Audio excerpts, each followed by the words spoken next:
Net FM Unlimited.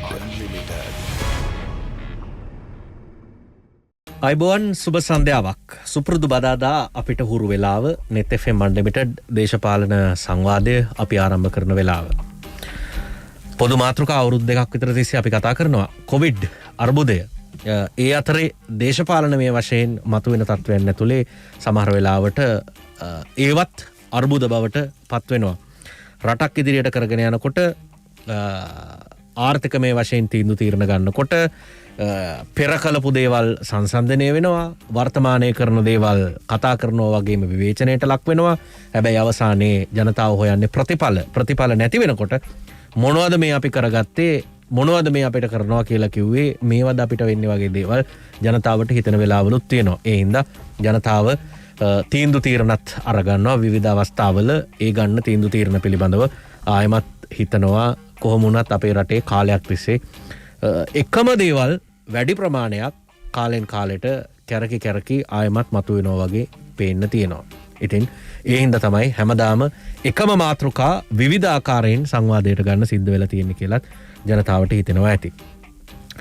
අද අපි ආරාධනා කළා ශ්‍රී ලංකා පොදු ජන පෙරමුණ නියෝජනය කරන රත්නපුර දිස්ත්‍රික්කයේ ගාමිණී වලේබොඩ පාර්ලිමේන්තු මන්ත්‍රීතුමාට. අයිබෝන් මන්ත්‍රීතුමා. අයිබෝන්. ඔබතුමා මේ දේශීය ආදායම් දෙපාර්තමේන්තුවේ හිටපු ජ්‍යෙෂ්ඨ නියෝජ්‍ය කොමසාරිස්වරයෙක්, ඒත් එක්කම මැණික් හා ස්වර්ණාභරණ අධිකාරියේ අධ්‍යක්ෂ ජනරාල්වරයා හිටපු, ඒත් එක්කම මම හිතන්නේ වියත්මග සංවිධානයත් එක්කත් වැඩ කරා. සම්බන්ධතා තිබුණා. වියත්මග හරහා එන පිරිසට මම හිතන්නේ විශේෂ දෙයක් කරන්න පුළුවන් කියලා ඒත්තු ගැන්වීමකුත් තිබුණා. ජනතාවත් ඒකට යම් ප්‍රමාණයක ප්‍රතිචාර දැක්වුවා. තව පැත්තකින් බැලුවොත් ඔබතුමා රත්නපුර දිස්ත්‍රික්කයෙන් ජාතික නිදහස් පෙරමුණ සමාජිකයෙක් විදිහට ලැයිස්තුවට ඇවිල්ලා ඔබ පාර්ලිමේන්තුවට ආවා. ඔව්, පැහැදිලි. දැන් මේ පහුගිය කාලේ සමාජයේ සිද්ධ වෙන දේවල් විපක්ෂයක් විදිහට දැඩිව විවේචනය කරා යහපාලන ආණ්ඩුව. මතර වියත්මග සංවිධානයත් එක්ක රට ගොඩනගන්නේ කොහොමද කියලා වෙනම සංවාදයක් ඇති වුණා. පාරට බැහැලා හඬ නගලා විවිධ සංවාද ඇති කරගෙන ඉස්සරහට ආවා අපි දැක්කා. දැන් ඔන්න පහුගිය දවසක විමල් වීරවංශ මැතිතුමා කියනවා මේ ඇමතිතුමා නිහඬ බව කියන්නේ හඬක් කියලා. ඒ කියන්නේ වර්තමානයේට එනකොට හඬ නගපු අයට නිහඬව ඉන්න සිද්ධ වෙලා තියෙනවද, මොකක්ද වෙන්නේ කියලා බලාගෙන. මුලින්ම net FM අපේ නාලිකාවට ස්තුතිවන්ත වෙනවා. අන්ලිමිටඩ් වැඩසටහනට වර්තමාන දේශපාලන තත්ත්වය පිළිබඳව සාකච්ඡා කිරීම සඳහා ආරාධනා කිරීම පිළිබඳව මනෝජ් ඔබටත් නිෂ්පාදක මණ්ඩලයටත් ස්තුතිවන්ත වෙනවා. ඔබගේ ප්‍රශ්නයෙන්ම ආරම්භ කළොත් පවතින වර්තමාන දේශපාලන තත්ත්වයන්ට ගැලපෙන විදිහට ඇමතිතුමා විසින් එවැනි ප්‍රකාශයක් කළා වෙන්න පුළුවන්. ඒ තුල ඉතින් විශාල කරුණු ගණනාවක් ගැබ්බෙලා තිබෙනවා. මම හිතන්නේ එය ඉතින් මේ කාල පරිච්ඡේදය තුල මාධ්‍ය විසින් හඬ නගන, මාධ්‍ය විසින් ප්‍රශ්න කරන, මාධ්‍යයට හොඳ පිළිතුරක් ලබා දෙන්න අවශ්‍යයි. මාධ්‍ය තුල ජීවත් වෙන දේශපාලනඥයෙක් විදියට ඉතින් මම හිතනවා එතුමා එවැනි පුරුතරක් ලබා දෙන්න ඇති කියලා. කෙසේ වෙතත් ඔබගේ ප්‍රශ්නේ හරය ගත්තොත් එහෙම, ඒ කියන්නේ හඬ නගපු දේශපාලනඥයන් නිහඬව සිටිය යුතු, නිහඬව සිටින කාලයක් උදා වෙලා තියෙනවද කියන ප්‍රශ්නය අහුවොත් එහෙම, ඇත්තටම අපි මේ කාල පරිච්ඡේදය තුලදී කටයුතු කරමින් ඉන්නේ, හඬ නගමින් ඉන්නේ, එහෙම නැත්නම් ක්‍රියා කරමින් ඉන්නේ අපි අර ඔබතුමා කියපු වියත්මග සංවිධානය වගේම ඔබතුමා සඳහන් කරපු ජාතික නිදහස් පෙරමුණ වගේම මේ රටේ විශාල දේශපාලන පක්ෂ ගණනාවක්, ශ්‍රී ලංකා පොදු ජන පෙරමුණ ඇතුළුව ඒ වගේම දේශපාලන පක්ෂ නොවන සංවිධාන ගණනාවක් එකතුව තමයි මේ 69 ලක්ෂයේ ජනවරම නිර්මාණය කරන්න වෙහෙස මහන්සි වුණේ. එතකොට එතෙන්දී ජනතාව හමුවේ තබපු, ජනතාවට දීපු පොරොන්දු සමුදායක් තිබෙනවා අපි විසින් ඉටු කළ යුතු. එතකොට ඒ ඉටු කළ යුතු පොරොන්දු සහ ඒ වැඩපිළිවෙල තමයි සෞභාග්‍ය දැක්ම විදියට රටට ඉදිරිපත් කරන්න යෙදුනේ. ඒකට අපි කැප වෙලා ඉන්නවා ඒ සෞභාග්‍ය දැක්ම ක්‍රියාත්මක කරන්න. ඒ ක්‍රියාත්මක කිරීමේදී වර්තමානයේදී ගැටලු නිර්මාණය වෙලා තිබෙනවා. මේ නිර්මාණය වෙලා තියෙන කොවිඩ් වසංගත තත්ත්වය නිසා. එතකොට අපිට මේ ලෝක ආර්ථික විවසනයෙන් අපිට හිමි කොටසක් තියෙනවා. ලංකාවට හිමි කොටසක් තියෙනවා. ඒකෙන් මිදිලා මේ සැලසුම් ක්‍රියාත්මක කිරීම හෝ දේශපාලන තත්ත්වය පිළිබඳව සාකච්ඡා කරන්න අමාරුයි. ඒ නිසා ඇතැම් අවස්ථාවලදී හඬ නැගීමට වඩා නිහඬව සිටීම හඬක් බවට පත් වෙලා තියෙන්න පුළුවන්. ඒ කියන්නේ මේ වෙලාවේ වෙන්නේ මොනවද කියලා නිහඬව බලාගෙන ඉන්න එක හොඳයි වගේ කියලාද හිතෙන්නේ මන්ත්‍රීතුමා? නෑ එහෙමම නෙමෙයි. එහෙමම නෙමෙයි. ඒ ප්‍රශ්න අපි වෙනත් විදිහකින් අහුවොත් දැන් ඔබතුමාලා නියෝජනය කරන වියත්මග වෙන්න පුළුවන්නේ. වියත්මග සම්මන්ත්‍රණ පවත්වමින් තමන්ගේ අදහස් එළි දක්වමින් අනාගත රට පිළිබඳව අදහස් දක්වමින් රට වටේ ගියා ජනතාවට ආමන්ත්‍රණය කළ විවිධ වැඩපිළිවෙළවල් ක්‍රියාත්මක කළා. එතකොට දැන් ඒ බලාපොරොත්තු වෙච්ච ටිකද මේ ඔබතුමාලා කරමින් ඉන්නේ? ඒ ටිකද මේ යන්නේ? මේකද මේ ඔබතුමාලා බලාපොරොත්තු වෙන්නේ? මට ඒකට ඇත්තටම ඔව්ද නැද්ද කියලා උත්තරයක් දෙනවට වැඩිය මම පොඩි වෙලාවක් අරගෙන උත්තරයක් දෙන්නම්. අපි සෞභාග්‍ය ඍජු පිළිතුරක් දෙන්න බැරි තත්වයක තියෙන්නේ. නෑ ඒ ඍජු පිළිතුරක් දෙන එකේ ප්‍රශ්නයටත් සාධාරණයක් වෙන්නේ නෑ කියලා මට හිතෙනවා. ඔව්. ඒකට හේතුව තමයි දැන් ඒකට ඔව් කියලා උත්තරයකුයි නෑ කියලා උත්තරයකුයි දෙකම තියෙනවා. ඒකයි මම එකෙන් අදහස් කරන්නේ ඇත්තටම. මොකද දැන් අපි සැලැක්ස්ම පිළියෙල කරන්නේ සෞභාග්‍ය දැක්ම 1948 ඉඳලා 2018 වෙනකම් මේ තියෙන තත්ත්වය සමස්ත විග්‍රහාත්මක සමාලෝචනයකට භාජනය කළා. පැවති ආර්ථික දේශපාලන සන්දර්භයන් අපිට වැරදිච්ච තැන් හරිය තැන් ඒ පහුගිය කාල පරිච්ඡේදයන් තුලදී වසර 70 72ක් තුලදී සැලසුම් වල සිද්ධ වෙච්ච අපගමනයන් ඒ කාලවල වලදී ලෝක ආර්ථිකයන්ගේ සිද්ධ වෙලා තිබිච්ච වෙනස් වීම කියන සමස්තය සැලකිල්ලට අරගෙන තමයි 2019 ජනාධිපති වර්ණයට අතිගරු ජනාධිපති ගෝඨාභය රාජපක්ෂ මැතිතුමා මේ සෞභාග්‍ය දැක්ම ලියවිල්ල හදලා ඉදිරිපත් කළා ඡන්දයට එන්නේ. එතකොට ඒ වෙනකොට රටේ තිබිච්ච නැත්නම් රටේ තිබිච්ච තත්ත්වය නෙවෙයි අද තියෙන්නේ. ඒ වෙනකොට ලෝකයේ තිබිච්ච ආර්ථික තත්ත්වය නෙවෙයි අද තිබෙන්නේ. එතකොට අද 2020 ආරම්භ වෙච්ච මේ කොවිඩ් වසංගත තත්ත්වය හරහා සමස්ත ලෝක ආර්ථිකයේම අකර්මණ්‍ය වීමකට භාජනය වුණා. ඒක ලෝක බලවතා විදිහට ඉන්න ඇමරිකන් ආර්ථිකය අපගමනයකට භාජනය වුණා. ආර්ථික වර්ධනය රින වුණා. එංගලන්තේ මේක වුණා. ජපානයේ දෙවෙනි ලෝක විශාලම ආර්ථිකයට තිබුණේ දැන් තුන්වෙනි තැන තියෙන්නේ ආර්ථික වර්ධනය අවපාතයකටපත් වුණා. අසල්වැසි රට ඉන්දියාව එහෙම වුණා. චීනය විතරයි ආර්ථික වශයෙන් ගත්තාම මේ ආවරණය කරගනු ලැබුවේ. එතකොට අපි ලෝකයේත් එක්ක ගනුදෙනු කරන රටක් විදිහට ඒ කියන අවපාතයේ කොටසක උරුමකරුව තමයි ශ්‍රී ලංකාවේ රාජ්‍යයත්. එතකොට ඒ කොටස අපිට ටිකක් විශාලයි. මොකද අපේ ආර්ථිකයේ විශාල ප්‍රමාණයක් අපේ සුළු මධ්‍ය පරිමාණ විශාල කර්මාන්තවල යෙදවුම් ප්‍රමාණය අපි ආනයනය කරන රටක්. ඒ වගේම අපිට විදේශ විනිමය ලබා ගැනීම ප්‍රධාන මාර්ග විදිහට තිබුණේ ඔය කියන රටවල් වලින් අපිට අපේ රැකියා කරලා යොපු අයකින් ලැබිච්ච මුදල් සහ ඒ කියන ප්‍රේෂණ වගේ ඒවා. එතකොට මේ ඊළඟට අපේ ඇඟලුම් අපනයන. ඊළඟට කුසිකාර්මික ශාස්ත්‍රයේ සිද්ධ කරපු අපනයන. දැන් මේවා ඔක්කොම නතර වුණා. ඒ නතර වෙච්ච තත්ත්වයක් තුළ තමයි අපි අර සැලසුම් කරපු සැලැස්ම අද ක්‍රියාත්මක කරන්න වෙලා තිබෙන්නේ. එතකොට මේ පෙන්ඩමික් තත්ත්වයේ ලෝක බලපෑමක් තියෙනවා. ඒකෙන් රටට වෙච්ච බලපෑමක් තිබෙනවා. දැන් රටට බලපෑම වුණාම රටේ ඉන්නේ කවුද?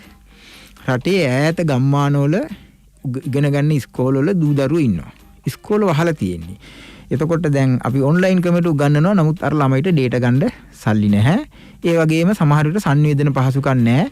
ජාල තාක්ෂණය පාවිච්චි කරන්න බෑ. ඒ වගේම දැන් පොහොර පිළිබඳ ප්‍රශ්න නිර්මාණය වෙලා තිබෙනවා. ගොවියන්ට පොහොර නැහැ. ඒ වගේම මේ වගේ එක මේ ආර්ථික ක්‍රියාවලියට පහළම මට්ටමේ ඉඳලා ඉහළටත් ඉහළම මට්ටමේ ඉඳලා පහළටත් සම්බන්ධ වන සියලු දෙනාටම තමන්ගේ ආර්ථිකයට දක්වපු දායකත්වයන්ට සාපේක්ෂ බලපෑමක් එල්ල වෙලා තියෙනවා. රජයේ සේවකයන්ට, ගොවියන්ට, කම්කරුවන්ට, වෙළෙන්දන්ට, නිවේදකයන්ට, මාධ්‍යවේදීන්ට, විශාල පරිමාණයේ ව්‍යාපාරයන්ට, බැංකුකරුවන්ට, මේ හැම කෙනාටම. හැම කෙනාම එතකොට තමන්ගේ ආර්ථිකයන්ගේ කඩාවැටීමකට ලක් වෙලා තමයි මේ මොහොතේ ඉන්නේ. තමන්ගේ අපේක්ෂා බංගත්වයකට පත් වෙච්ච ස්වභාවයක් තමයි මේ වෙලාවේ තිබෙන්නේ. එතකොට ඒ தත්ත්වය තුල අර සැලසුම් කරපු සැලසුම් ක්‍රියාත්මක කරන්න පුළුවන් තත්ත්වයක් නැහැ. ඒ தත්ත්වය මට තව තප්පරයක් දෙන්න. රජයේ විසින් උවමනාවෙන් නිර්මාණය කරගත්තු දෙයක් නෙමෙයි. හැබැයි සමහර ගැටලු සහගත තත්ත්වයන් තියෙනවා. දැනුවත් හෝ නොදැනුවත් සමහර රාජ්‍ය ආයතන හා රජයේ වෙනත් රජයේ පරිපාලන ශාස්ත්‍රයේ විසින් නිර්මාණය කරගත්තු ප්‍රශ්න තියෙනවා මේකෙන් පිටස්තරව. ඒකයි මම කිව්වේ ඒකට නෑ කියලා පිළිතුරක් සහ ඔව් කියලා පිළිතුරු දෙකක්ම තියෙනවා කියලා. අද මුහුණ දෙන ප්‍රශ්න වලින් වැඩි හරියක් ප්‍රමාණය මේ කොවිඩ් අසංගත තත්ත්වය හරහා අපිට එල්ල කරපු අභියෝගයේ සමානුපාතික ප්‍රශ්න තමයි තියෙන්නේ. කොටසක් තියෙනවා තමුන්නාන්සේ ඔබතුමා අදහස් කරපු අපි මනෝජ් අදහස් කරපු අර උවමනාවෙන් හෝ නොදැනුවත්කම හෝ එහෙම නැත්නම් සංවිධිත බවින් තොරව කටයුතු කිරීම තුළ නිර්මාණය වෙච්ච ප්‍රශ්න තියෙනවා. දැන් අපිට මේ පාලනය දීලා ගත වුණු අවුරුදු 72 බැලුවොත් අපිට ඒ කියන්නේ දේශපාලනඥයෝ විදිහට අපි විවෘතව කතා කරොත් මන්ත්‍රීතුමා ගොඩක් දේශපාලනඥයෝ අපිට නිදහසට කරුණු කියලා තියෙනවා. ඒ කියන්නේ කාලෙන් කාලෙට ඒක යුද්ධ වෙන්න පුළුවන්. ඒක දේශපාලන ඒ හැටි වගේ ගතියක් එලා තියෙනවා. මිතුන් ඒ ලෝකේ රටවල් වල නේද? ඔව්. ඒ කියන්නේ ඒක කියලා ෂේප් වෙනවා වගේ එකක් අපිට පේන්න තියෙනවා. කියන්නේ කාලයක් යුද්ධය අල්ලන් හිටියා. යුද්ධේ පෙර පසු බලපෑම් පසු කියන්නේ පශ්චාත් යුද්ධ සමය මේ වගේ පැයලි බෙදාගෙන එහෙමත් අපිට කිව්වා. මීතොට මුල්ල කුණුකන්ද වැටුණා. ශාලාව පිපුරුවා. සහරාන් ගැහුවා. මේ කොරෝනා ආවා. ඕ ඇත්තටම අනපේක්ෂිත අභියෝග කියලා සමහර ලාවට කියන්න පුළුවන්. ඉතින් ඕකනේ ස්වභාවය. ඒවට මුහුණ දෙන්න ක්‍රමයක් කල්ලාතුව හදාගන්න. ඒ කියන්නේ මේ හෙට අපිට තියෙන්නේ මේ අභියෝගය කියලා කියන්න බෑ. අපිට බෑ ප්ලෑන් B එකක්. දෙවෙනි සැලසුමක් අපිට නැද්ද?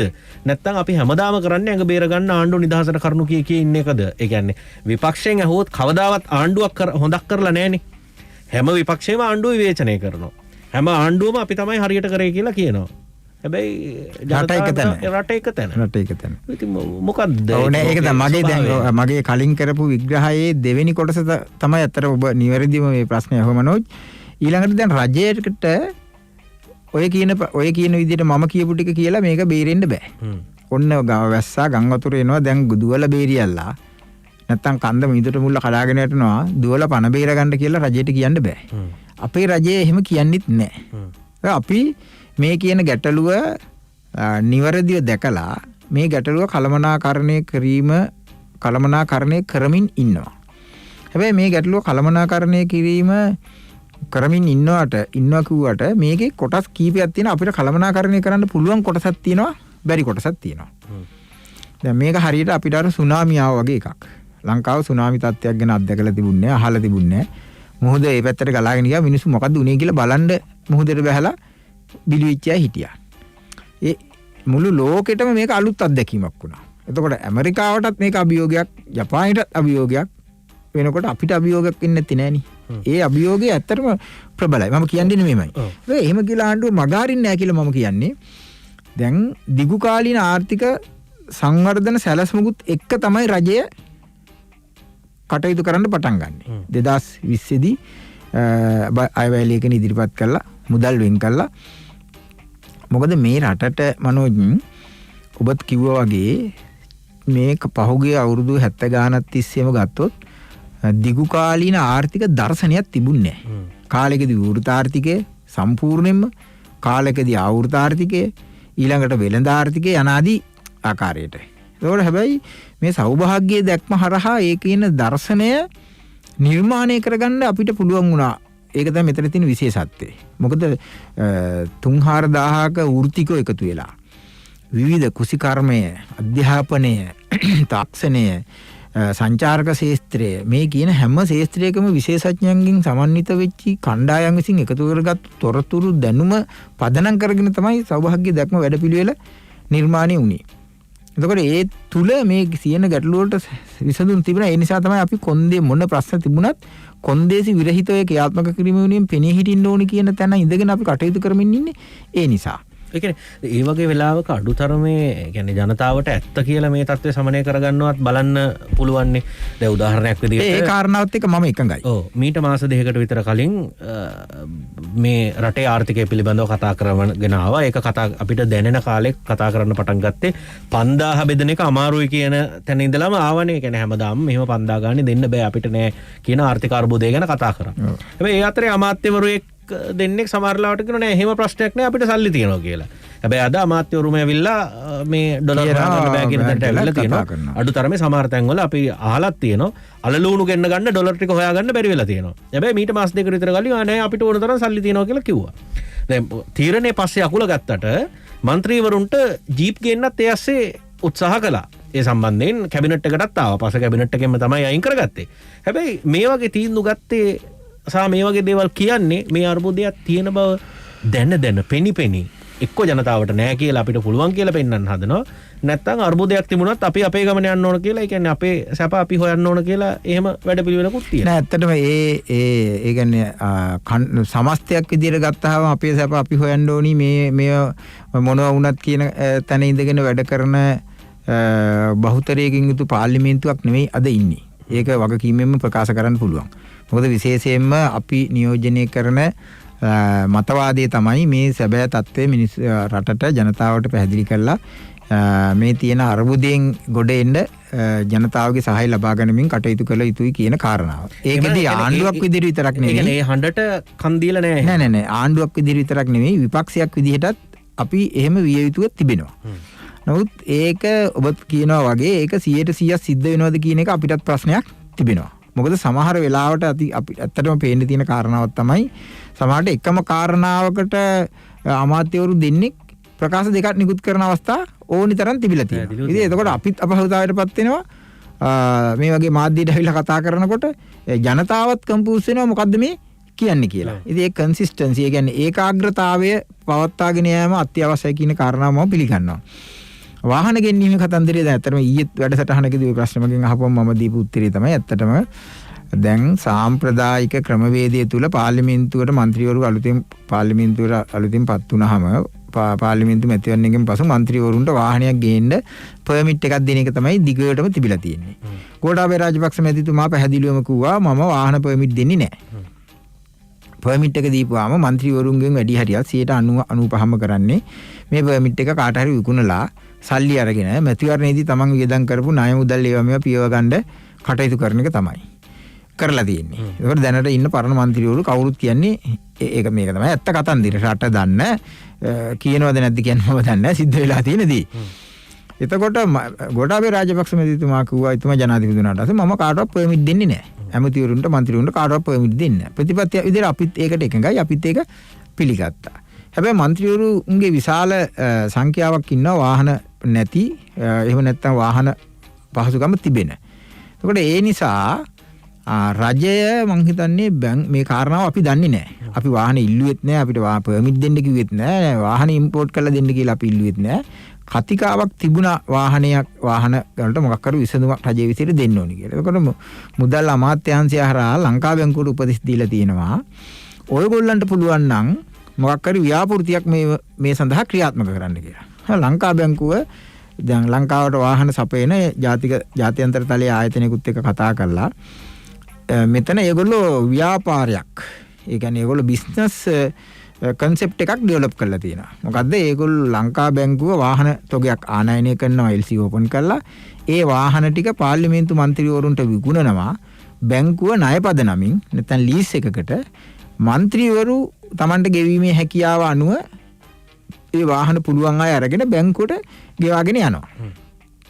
එතකොට සමහර විට ඒක මේ කටයුත්ත නතර වුණා. මොකද විදේශ විනිමය ගැටලුව එක්ක රජයේ ප්‍රතිපත්ති මේ තීන්දුව අරගෙන තුනනේ වාහන කොහොමද ගෙන්න යන්නේ නැහැ කියලා. ඒකට හේතුව තමයි 2019 වෙනකම් මේ රටේ ආනයන ප්‍රතිපත්තිය තිබිච්ච වැරද්ද නිසා ලංකාවේ අවුරුදු 3මාරකට ඕනි කරන වාහන ටික ඔක්කොම 2017 18 වසරවල ආනයනය කළා මේ සේල්ස් වල විහිකල් සේල්ස් වල ගොඩ ගහලා තියෙන්නේ.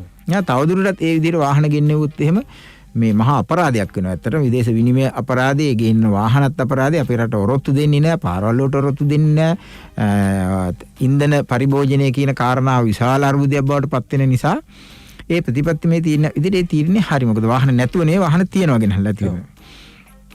ඒ නිසා මේවා මේ අර ලංකා බැංකුව හරහා മന്ത്രിවරුන්ට වාහන ගෙනහලා විකුණන්න ගත්ත තීරණය කියන එකත් විදේශ විනිමය ගැටලුව නිසා සහ මේක දැන් සමාජයට ගියේ ඇත්තටම රජය නිකන් වාහනයක් ගෙනහලා മന്ത്രിවරුන්ට දෙන්න යනවා කියලා. ඇත්තටම මේ සැලසුම තුල එහෙම එකක් නෙමෙයි තිබිලා තිබුණේ. ඒක අපි දන්නෙත් එළියට ආවට පස්සේ ඇත්තටම ඔය කියන වාහනේ අපිට ගන්න පුළුවන් කමකුත් නෑ. අපි ගන්නෙත් නෑ. ඒක වෙනම පුජ්‍යලික කාරණාවක්. නමුත් වැඩි ඒ අර විදේශ විනිමය ගැටලුව සහ ඊළඟට සමාජයට ගිය එකයි ඒ තිබිච්ච තත්ත්වෙනුත් එක පොදුවේ ඒ වාහන වලටත් අර කියන තීරණයම මේ ඇප්ලයි කරලා දැන් ඒ වාහන ගෙන්නන එක නතර වුණා. ඒ වාහන ගෙන්නන්නේ නැහැ. ඔව්. දැන් ඔය මේ දැන් ඔබතුමත් කියන විදිහට දැන් සාමාන්‍යයෙන් මේ දේශපාලනේ වෙන දේවල් ටිකක් තියෙනවා. වාහනයක් දෙන එක ඇත්තටම ඉතින් වාහනයක් නැත්තම් වැඩ කරන්න වාහනයක් දුන්නට කමක් නැහැ කියලා කියමුකෝ. හැබැයි ඒකේ මිල සම්බන්ධයෙන් අවස්ථාවේ ඒ කියන්නේ මිලත් සමහර වෙලාවට ප්‍රශ්නයක් නැහැ කියමු. හැබැයි අවස්ථාවේ හැටියට සමහර දේවල් අපි දරා ගන්න ඕන කොහොමද, කැප කරන්න ඕන කොහොමද, පාවිච්චි කරන්න ඕන කොහොමද කියලා අවබෝධයක් තියෙන්නත් එපා. හැබැයි දැන් එහෙමත් නැතුව ඔය සාමාන්‍ය ක්‍රමවේදයේම යන්න ගියොත් ඒ කියන්නේ සාමාන්‍ය දේ පොඩ්ඩක් එහෙට මෙහෙට වෙනස් කරලා යන්න ගියත් සාමාන්‍ය ක්‍රමවේදය වගේනේ. හැබැයි ඒකෙන් පරිබාහිර දෙයක් කරන්න නේද ඔබතුමාලා කතා කරේ. ඒ කියන්නේ වචනයම ගත්තේ වචන දෙකකටනේ සිස්ටම් චේන්ජ්.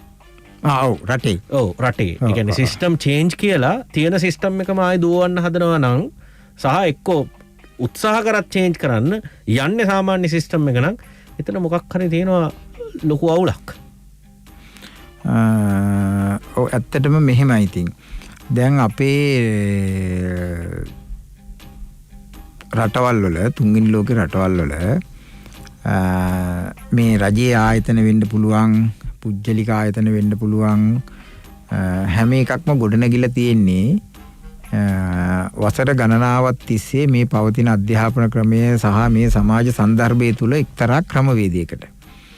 එතකොට සිස්ටම් එක චේන්ජ් කරන එකට පළවෙනියටම එල්ල වෙන සාධකයේ තමයි ඒ කියන්නේ චේන්ජ් එකටම රෙසිස්ට් වෙනවා.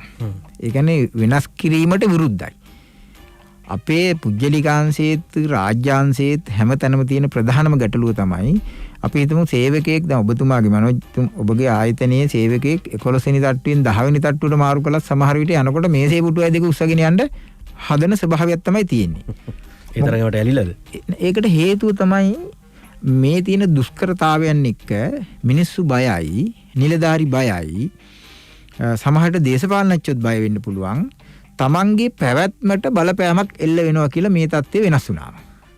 ඒ නිසා අතිගරු ජනාධිපතිතුමාට මේ සිස්ටම් එක චේන්ජ් කරන්න ඕනි වුණාට සමහරට ඒ වෙනස් කිරීම ක්‍රියාත්මක කරන්න ඕනි බොහෝ දෙනෙකුට මේක වෙනස් කරන්න ඕනේ නැති වෙන්න පුළුවන්. මොකද ක්‍රමයේ වෙනස් හරි වචනයක් කියන්න පුළුවන්ද? නැති වෙන්න පුළුවන්ද? එහෙම වෙනස් කරන්න උවමනාවක් නැද්ද? වෙනස් කරන්න ඕනි කියන තැන වෙනස් කරන්න එතුමාට වෙනස් කරන්න ඕනි. පැහැදිලිව වෙනස් කරන්න ඕනේ. දැන් උදාහරණයක් විදිහට ගත්තොත් කාබනික පොහොර කතන්දරේ ගමුකෝ අපි.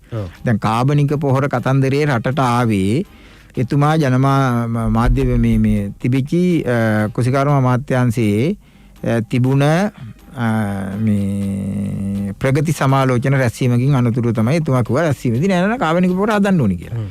ඇත්තටම දැන් මේක මේ අහසින් පාත් වෙච්ච මේ යෝජනාවක් හරි තීරණයක් හරි නෙවෙයි. කාබනික පොහොර හදන්න ඕනි, කුසිකාර්මික මේ රසායනික පොහොර නතර කරන්න ඕනි කියන එක සෞභාග්‍ය දැක්මේ ප්‍රතිපත්ති ප්‍රකාශයේ මම දැන් ගෙනල්ලා නැහැ 39 වෙනි පිටුවේ පළවෙනි ඡේදයේ. පේලි 14කින් විතර කියලා තියෙනවා කොහොමද කරන්නේ මෙහෙමයි කියලා. එතකොට 2020ට ඉදිරිපත් කරන පරිපූර්ණක ඇස්තමේන්තුවේ අයවැයලේකනේත් මේ සඳහා රුපියල් මිලියන 200ක විතර මුදල වෙන් කරලා තියෙනවා අදාළ පරිශ්‍රණ සහ ඒ කටයුතු ටික ක්‍රියාත්මක කරන්න. එතකොට ඒවා ක්‍රියාත්මක වෙලාද නැද්ද? ඒ කියන කාරණා පිළිබඳව අර ඔබතුමා කිව්ව මනෝජ් කියපු අර ප්‍රශ්නෙත් එක්ක තමයි එන්නේ. මොකද මේ ක්‍රමයේ වෙනස් කිරීම සම්බන්ධයෙන් කොහොමද බලපවත්න්නේ කියන එක. එතකොට දැන් ඒ වෙනකොට එන්න ඕනි ප්‍රගතිය ආවිල්ලා නැති වුණාට එතුමා ඒ තීරණේ ගන්න ඕනි වෙලාවේ තීරණේ ගත්තා. ඉතින් ඒක ඒ තීරණේ අභියෝගාත්මක තීරණයක්. බොහෝ අය ඉන්නවා මේක එක පාට කරන්න බෑ කියලා. තව කණ්ඩායමක් ඉන්න එක පාට කරන්න පුළුවන් කියලා. ඉතින් අපි මේක කරන්න පුළුවන්ද බැයිද කියන එක බලන්න ඒකේ පරිසාධන මට්ටම කුමක්ද කියලා බලන්න ඒ ප්‍රාදේශීය මට්ටමේ මේක ක්‍රියාත්මක කරන්න අවශ්‍යයි. දැන් උදාහරණයක් විදිහට ගත්තොත් දැන් අපි සපරගමු පළාතේ රත්නපුර දිස්ත්‍රික්කයේ මේකට අපි සැලසුමක් හදලා වැඩපිළිවෙලක් හදලා දැන් රත්නපුර දිස්ත්‍රික්කේ ගත්තොත් වැඩිපුරම තියෙන්නේ තේ, ඊළඟට රබර්, ඊළඟට එළවලු වගාව. තුන්වෙනි තැනට තමයි වී ගොවිතැන වගේ තින්නේ. වගා කරන ඉඩම් වලින් 7%-8% වගේ තමයි 4ක් විතර වගේ තමයි මේ වී වගාව තියෙන්නේ. එතකොට 13%ක් රබර්, 13%ක් තේ. ඊළඟට කුරුඳු ගම්මිරිස් වගේ වගානුත් තියෙනවා 7-8-9 ඔය වගේ. ඒකට අපි දැන් බලනවා සම්පූර්ණ මුළු දිස්ත්‍රික්කයේම ආවරණය කරමින් කාබනික පොහොර නිෂ්පාදන ව්‍යාපෘති ගණනාව ආරම්භ කරලා කොච්චර දුරකට මේක අපිට ගේන්න පුළුවන්ද? 50%යි.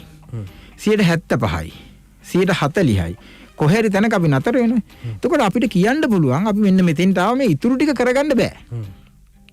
එහෙම නැතුව මේ ගත්තු තීරණය සහ වැඩපිළිවෙල මේක කරන්න බෑ කියලා අතෑල්ලා දාන එකවත් එහෙම නැත්තම් මේක කරන්න පුළුවන් කියලා බොරුවෙන් මේක වහගෙන ඉඳලා වගා හානි සිද්ධ වෙලා පළදාව නැති වෙලා ගොවියන්ගේ ජීවන තත්ත්වය නැති වෙලා එහෙම වෙන්න දෙන්න බෑ.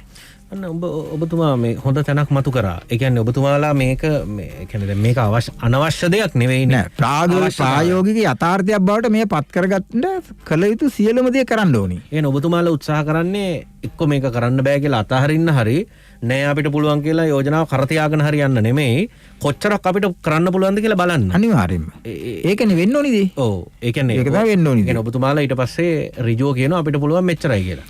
නෑ අපි දැන් ඇත්තටම මේක මේ කොවිඩ් වලට බෙහෙත මේ කොවිඩ් තත්ත්වය මර්ධනය කරනවා වගේ එකක් තමයි. මොකද මේක පිළිබඳව තාක්ෂණය ලංකාවේ මේ පිළිබඳව හොඳ ගැඹුරු පරීක්ෂණ කළා නෑ. ඊළඟට මේවා අත්හදා බලලා නෑ. එතකොට එහෙම අත්හදා බලලා තියෙනවා නම් ගැඹුරු පරීක්ෂණ කළා තියෙනවා නම් ඒවා ඉතා සුළු මට්ටමින් තියෙන්නේ මනෝජ්. මේ මහා පරිමාණ මේ අවශ්‍යතාවයට ගැලපෙන මට්ටමට ප්‍රමාණවත් පරිදි ආදේශ කරන්න පුළුවන් පරීක්ෂණ ඒවා මේ අවසනාවකට සිද්ධ වෙලා නැහැ. හැබැයි මේ තීන්දුව හොඳ තීන්දුවන්නේ. හරි. එතකොට අපි මේ සාර්ථක කර ගැනීම තමයි අර ඔබතුමා කියපු අර සිස්ටම් චේන්ජ් එකේ ආරම්භක අවස්ථාවක් විදිහට අපි මේක පාවිච්චි කරන්න පුළුවන්. අපි මේ කාබනික පොහොර මේ තත්ත්වයේ ජයග්‍රහණය කළොත් ඒ ජයග්‍රහණය කරන ප්‍රතිශතයට සාපේක්ෂව අපිට අනිත් හැම එකකටම මේක ඇප්ලයි කරන්න පුළුවන්. මොකද කරන්න බැරි කියලා. ඔව්. ඒ කියන්නේ ප්‍රායෝගිකව ඒක දිහා බලන්න ඔබතුමාලා සූදානම් කියලා. පැහැදිලිවම. අපි net fm unlimited තුලින් ප්‍රවෘත්ති විරාමය ලබා ගන්න සූදානම්. ගාමිණී වලේබොඩ මන්ත්‍රීතුමත් එක්ක අපි ආණ්ඩුව නියෝජනය කරන මන්ත්‍රීතුමත් එක්ක unlimited සංවාදයේ ඉන්නේ. net fm unlimited. හොඳයි අපි නැවතත් net fm unlimited සමග ගාමිණී වලේබොඩ රත්නපුර දිස්ත්‍රික් ශ්‍රී ලංකා පොදු ජන පෙරමුණ නියෝජනය කරන පාර්ලිමේන්තු මන්ත්‍රීතුමත් එක්ක අපි අන්ලිමිටඩ් සංවාදයේදීලා ඉන්නේ. දැන් මේ පොහොර සම්බන්ධ ප්‍රශ්නයට ඔබතුමා ආව යම් ආකාරයකින් ප්‍රායෝගිකව මොකද්ද කරන්න පුළුවන් කියලා ඔබතුමාලා බලන්න ලෑස්ති කියලා කිව්වා. තේ වලට, රබර් වලට මම හිතන ඔබතුමා කියන විදිහට ගම්මිරිස් ආදී දේවල් කුරුඳු රත්නපුරෙන් ටිකක් එහාට ඇඹිලි පිටිය පැත්තට වගේ වගාව ගොඩක් තියෙනවා. ඒ වගේ දේවල් තියෙනවා. ඇත්තටම මේ ඊළඟ කන්නේ සම්බන්ධයෙන් මේ වගාවන් දකින පළදාවන් දකින අස්සන්න දකින ප්‍රදේශයක් නියෝජනය කරන මන්ත්‍රීවරයෙක් විදිහට මේ කන්නේ යම් යම් විසඳුම් ලැබෙමින් යනවා. ඊළඟ කන්නේ වෙද්දී මොකක්ද ඇත්තටම ඔබතුමාලා බලාපොරොත්තු වෙන ඉලක්කම් ප්‍රතිශත කොහොමද අපිට වැඩේ කරන්න පුළුවන්? දැන් ඒ අස්සන්න ගන්න පුළුවන්. ඔව් ඇත්තටම මනෝජ් දැන් මේ කාබනික පොහොර භාවිතයෙන් වගා කටයුතු සිදු කිරීම කියන කාරණාව ඉලක්කගත කරන්නෙම මහ කන්නේට. අපි දැන් ගෙවමින් ඉන්නේ යල කන්නේ. එතකොට යල කන්නේට සාමාන්‍යයෙන් රටේ කුසි ශේත්‍රයේ එළවලු පළතුරු ගොවිතැන කියන එක ගත්තොත් සාමාන්‍යයෙන් හෙක්ටයාර් 5,25,000ක් විතර වගේ තමයි වගා වෙන්නේ. එතකොට ඒ ප්‍රමාණයට ඕනි කරන රසායනික පොහොර මුළු ප්‍රමාණය මෙට්‍රික් ටොන් ගත්තොත් මෙට්‍රික් ටොන් මිලියන 1.4ක් පමණයි. යූරියා, කැටපොහොර, NPK, රතු කුඩු ඔය යනාදී ආකාරයට. ඒ මුළු ප්‍රමාණයම මේ අවුරුද්දේ මාර්තු අප්‍රේල්නකොට ආනයනය කරලා කස්ටම් වලින් එළියට අරගෙන ගබඩාවලට නිදහස් කරලා පුජ්‍යලිකාංශයත් රාජ්‍යාංශයත් මේ බෙදා හැරීම් කටයුතු කරලා තිබුණේ. එතකොට ඒ නිසා යල කන්නේදී පොහොර හිඟවීමක් වෙන්න විදිහක් නැහැ.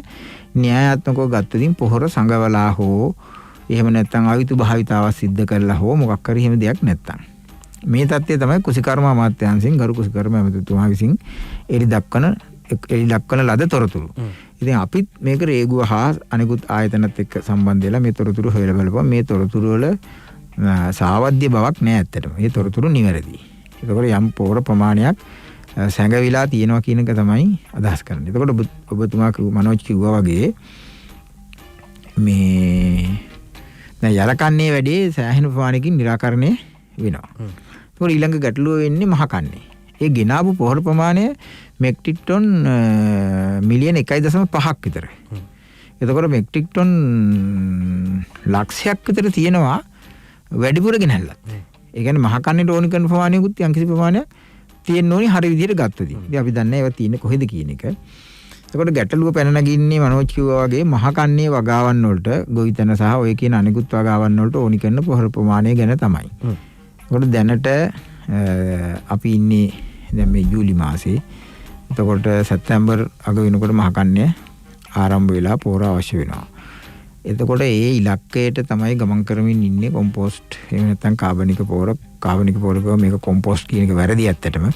ඒක වෙන ක්‍රියාවලියක්. ඒක ඒ විද්‍යාත්මක ක්‍රියාවලිය තුල කරන්නේ දැන් සාක නැත්නම් එළවලු මේවා වර්ධනය වීමට අවශ්‍ය වන්නා වූ පෝෂක ද්‍රව්‍ය පස භූමිය තුල නිෂ්පාදනය වෙන්න පුළුවන් පස පුනර්ජනනීය තත්යකට පත් කරන එක කෘත්‍රිමව ලබා දීම වෙනුවට. ඉතින් මේක ටිකක් දිගු කාලීන ක්‍රියාවලියක් නිසා තමයි ගොවියන්ගේ පැත්තෙනුත් ඇතැම් උපදේශකයන් පැත්තෙනුත් කියන්නේ මේ ප්‍රතිඵල ලැබෙන්න කාලයක් ගත වෙනවා කියලා. ඉතින් පස්සේ යථා තත්ත්වයටපත් වෙන්න අවුරුදු දෙකක වගේ කාලයක් ගත වෙන්න පුළුවන් කියන එක තමයි කියන්නේ. ඉන් පසුව මේ තත්ත්වයේ සමස්තයක් විදිහට අස්වැන්න අඩුවීම වෙන තත්ත්වයන් වෙලා මේ වගාවන් හානි වීම වගේ දේවල් නැතුව නියම රසායනික පොහොර යෙදීමෙන් ගත්තු අස්වැන්න මට්ටමට එන්න පුළුවන් කියලා. ඒ කියන්නේ එතකොට අනිත් පැත්තට කියවෙනවා අනිවාර්යයෙන්ම මේ කාබනික පොහොර භාවිතය තුළ හරි නිෂ්පාදනය කියන්නේ ඉලක්කගත නිෂ්පාදන මට්ටම් වලට යන්න බැරි වෙයි කියලා. ඒකවල අතිගරු ජනාධිපතිතුමා කියපු දෙයක් තමයි එහෙම යන්න බැරි වෙනවා නම් ඒ තුළ ගොවියන්ට සිද්ධ වෙන ආර්ථික හානිය රජය විසින් ප්‍රතිපූර්ණය කරනවා කියන එක. රජය විසින් ප්‍රතිපූර්ණය කරනවා මුදල් විදිහට හෝ ඒගොල්ලන්ට සිද්ධ වෙන අලාභ රක්ෂණ වන්දි හෝ මුදල් හෝ විදිහකට ප්‍රතිපූර්ණය කරනවා. එතකොට ආර්ථික වශයෙන් අස්වැනු හානිය පොහොර පදනම් කරගෙන සිද්ධ වීමෙන් ගොවියා අසරණ භාවයට පත් වෙන්න රජය විසින් ඉඩ දෙන්නේ නැහැ. ගොවියාගේ ආර්ථික තත්ත්වය සුරක්ෂා කරලා ආරක්ෂා කරලා දෙනවා. එතකොට මේ දිගු කාලීනව මෙහි ප්‍රතිඵල තමයි වඩා වැදගත් වෙන්නේ. මොකද අපි දන්නවා දැනට ලංකාවේ දිනකට පිළිකා රෝගීන් සාමාන්‍යයෙන් 30ක් 35ක් විතර හම්බ වෙනවා. මේ පිළිකා රෝගීන්ගෙන් සාමාන්‍යයෙන් 10ක් 12ක් දවසකට මිය යනවා. වකුගඩු රෝගීන් ඒහා සමාන ප්‍රමාණයක් හෝ ඊට වඩා වැඩි ප්‍රමාණයක් වාර්තා වෙනවා. එතකොට රටක් විදිහට ගත්තොතින් අපේ ගම්වල ජීවත් වෙච්චි ගොවිතැන්පත් කරලා ජීවත් වෙච්චි අපේ සීයලා ආච්චිලා අවුරුදු 100 120 ජීවත් වෙච්චි පරම්පරාවක් තිබුණේ. ඒ අයට අවුරුදු 70 80 90 100 වෙනකොටත් සීනි තිබුණේ නැහැ, කොලෙස්ටරෝල් තිබුණේ නැහැ, ප්‍රෙෂර් තිබුණේ නැහැ, වකුගඩු දෙක නරක්ුනේ නැහැ, උණ්ඩුක පුච්චේ නරක්ුනේ නැහැ, ෆැටි ලීවර් තිබුණේ නැහැ. ඒගොල්ලෝ හොඳට කාලා බීලා ඇඳලා මේ කර්මාන්තේ නිරතලා ජීවත් වුණා. අද දැන් ලංකාවේ සමස්ත සේවා නියුක්තියෙන් 27ක් ඉන්නේ කුසිකර්ම ශාස්ත්‍රයේ. එතකොට මේ 27න් ගොවිතැන් වල නිරත වෙලා ඉන්න පවුල් සංඛ්‍යාව ගත්තාම සෑම පවුලකින්ම 3න් 1කට ආසන්න ප්‍රමාණයකට මේ වකුගඩු රෝගය සහ ඔය කියන ආසිත රෝග තත්ත්වයන්ට මුහුණ දෙන්න සිද්ධ වෙලා තියෙනවා. ඒ කියන්නේ අපි අකමැත්තෙන් වුණත් මේ කාබනික පොහොර තත්ත්වයට ගිහිල්ලා එහෙම නැත්නම් රසායනික ද්‍රව්‍ය රසායනික පොහොර භාවිතේ නතර නොකළොත් අපිට ගොවිතැන් කරන්න ගොවියෝ ඉතුරු වෙන්නේ නැහැ. මේ ගොවිතැන් කරන්න ගොවියෝ ඉතුරු වෙන්න ඉපැයි. ඒක නැති වෙගෙන යනවා. මොකද අර 100 120 හිටපු ආවිස දැන් අවුරුදු 55ට 60ට බහැලා තියෙනවා. අවුරුදු 10ට ඊළඟට අවුරුදු 20 25 30 වෙනකොට සීනි කොලෙස්ටරෝල් ප්‍රෙෂර් හැදිලා අර සාමාන්‍ය භාෂාවෙන් කියනවා නම් ෆුල් ඔප්ෂන් වෙන තරුණ පරම්පරාවක් තමයි අද ඉන්නේ.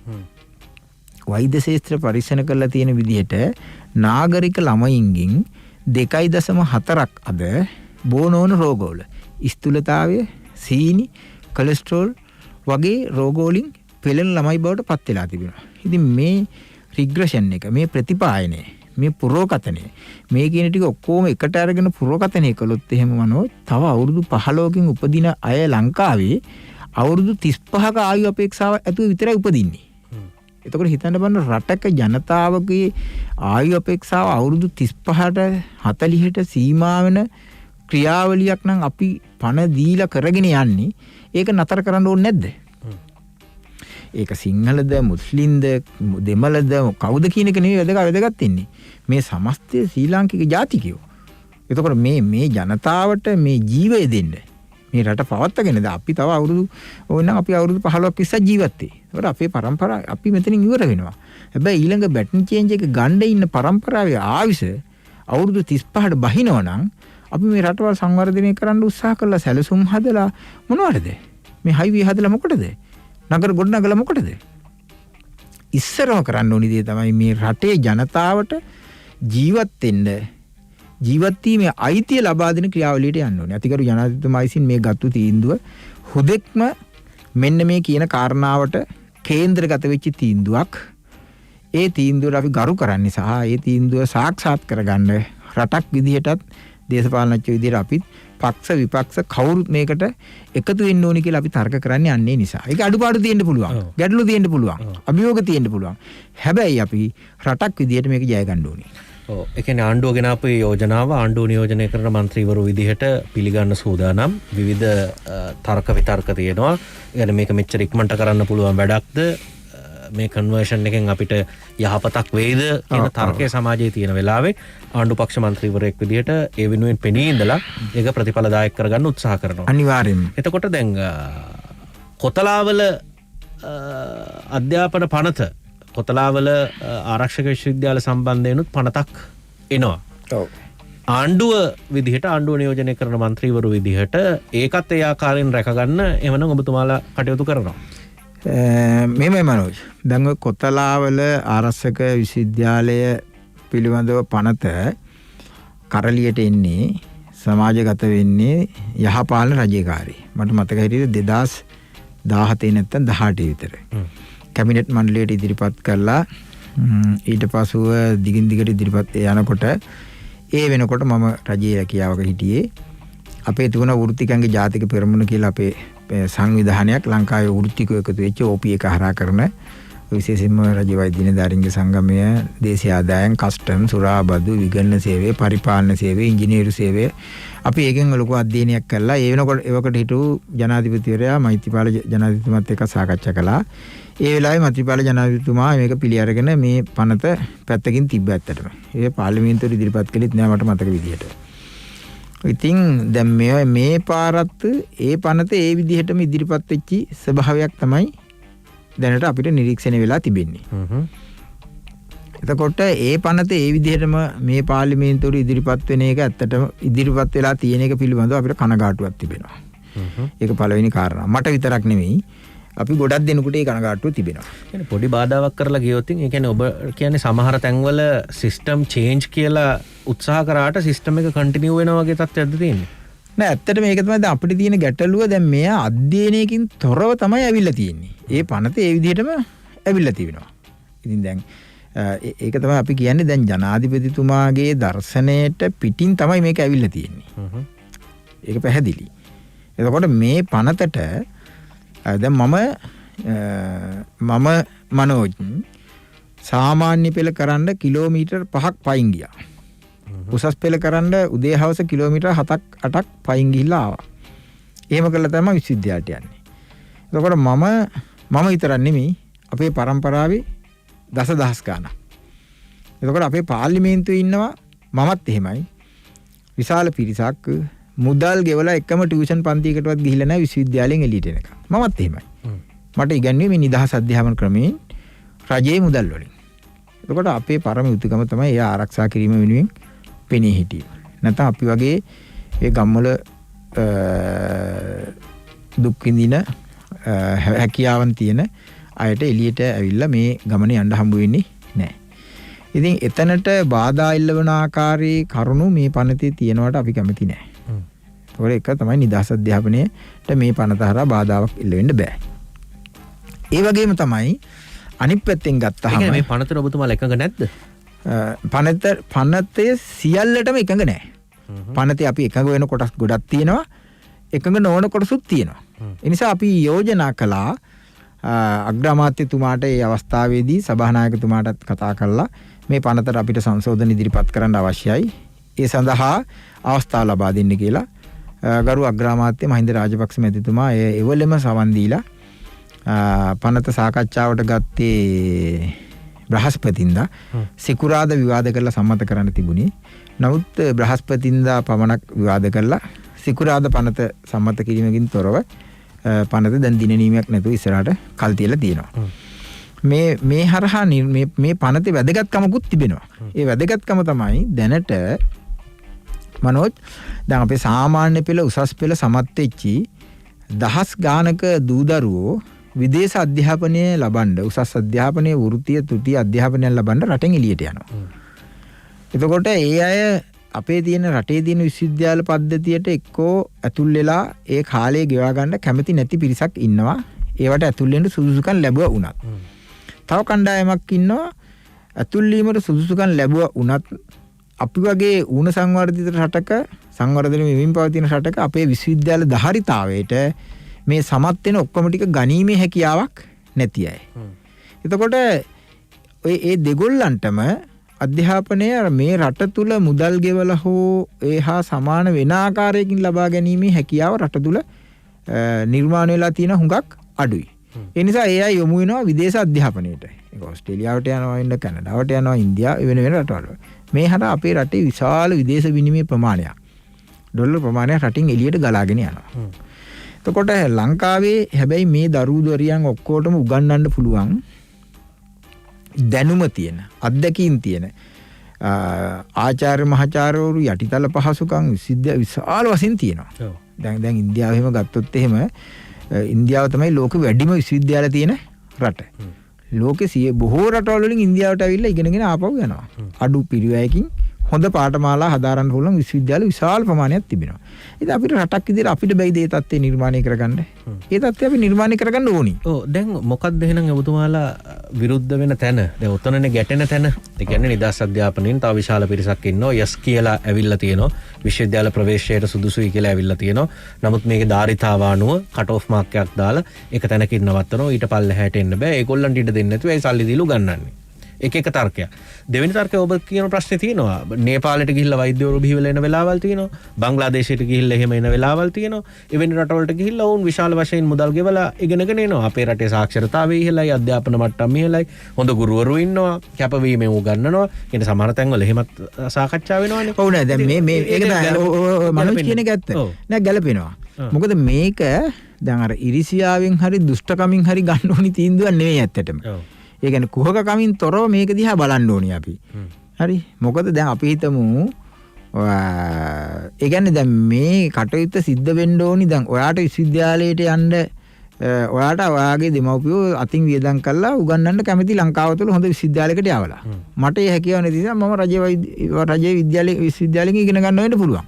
එතකොට මම මොකද ඔයාට ඒ දින අවස්ථාව නැති කරන්නේ? නෑ ඔයාට ඒ අවස්ථාව තියෙන්න ඕනේ. හැබැයි ඔයාවත් මාවත් දෙන්නම මොකද වෙන්න ඕනි? එක තැනකින් නියාමනය වෙන්න ඕනි. එක තැනකින් නියාමනය වෙන්න ඕනි. ඔයා හදාරන උපාධියේ සහාය පාඨමාලාවල ගුණත්වයයි මගේ පාඨමාලාවල ගුණත්වයයි එක සමාන වෙන්න ඕනි. අපි දෙන්න එක විශ්වවිද්‍යාල දෙකෙන් එළියට ඇවිල්ලා එකම සම්මුඛ පරීක්ෂණයට ගියාම අපි දෙන්නගේ පරිසාධන මට්ටම් එක මට්ටමේ තියෙන තත්ත්වයක් අර නියාමනය තුලින් ඇති කරන්න පුළුවන්. ඉතින් ඒ කියන්නේ අපි කෙටියෙන් වාක්‍යයකින් ගත්තොත් ඔය පනතේ තියෙන විශ්වවිද්‍යාල ප්‍රතිපාදන කොමිෂන් සභාවේ නියාමනයට යටත් විය යුතුයි කියන සංශෝධනය આવුත් ඔබතුමාලා එකට එකඟයි. ඒ විතරක් නෙවෙයි තව සංශෝධන කීපයක් තිබෙනවා. ප්‍රධාන වශයෙන් අනිවාර්යයෙන්ම විශ්වවිද්‍යාල ප්‍රතිපාදන කොමිෂන් සභාවේ නියාමනයට යටත් වෙන්න අවශ්‍යයි. ගැන එහෙමනම් මේ සංශෝධන සහිතව ඉදිරියේ මේක ඇවිල්ලා සම්මත වෙලා ඒ වැඩ ටික වෙන්න පුළුවන්. ඔව් කියන්නේ රටට හිතකර ආකාරයේ පනතක් විදියට සම්මත වෙන්න පුළුවන්. ඔව්.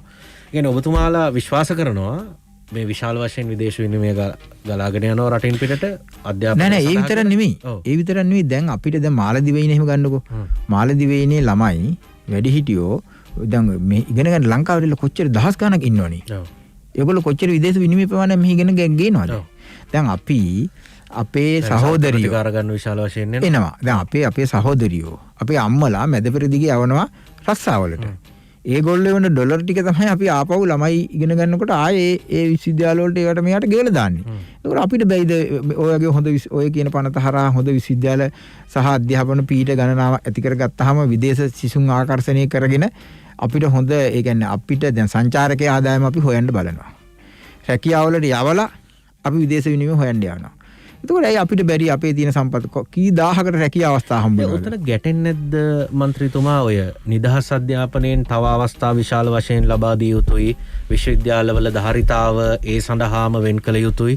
ඒ කියන්නේ තව පුටු තියෙනවා නම් තව ඉඩ තියෙනවා තව පීඨ හදනවා නම් ඒවයිත් නිදහස් අධ්‍යාපනයෙන් එන අයටම ඉඩ දිය යුතුයි. නෑ ඒක තමයි දැන් මම කියන්නේ දැන් ඒ ටික වෙන්න ඕනි. ඒක තමයි රජයක දියුණුවක ලක්ෂණය. ඒක අධ්‍යාපනයේට දැන් කරන මුදල් කියලා කියන්නේ මනෝජ් සේවාවක් විතරක් නෙවෙයි ඒක ආයෝජනයක්.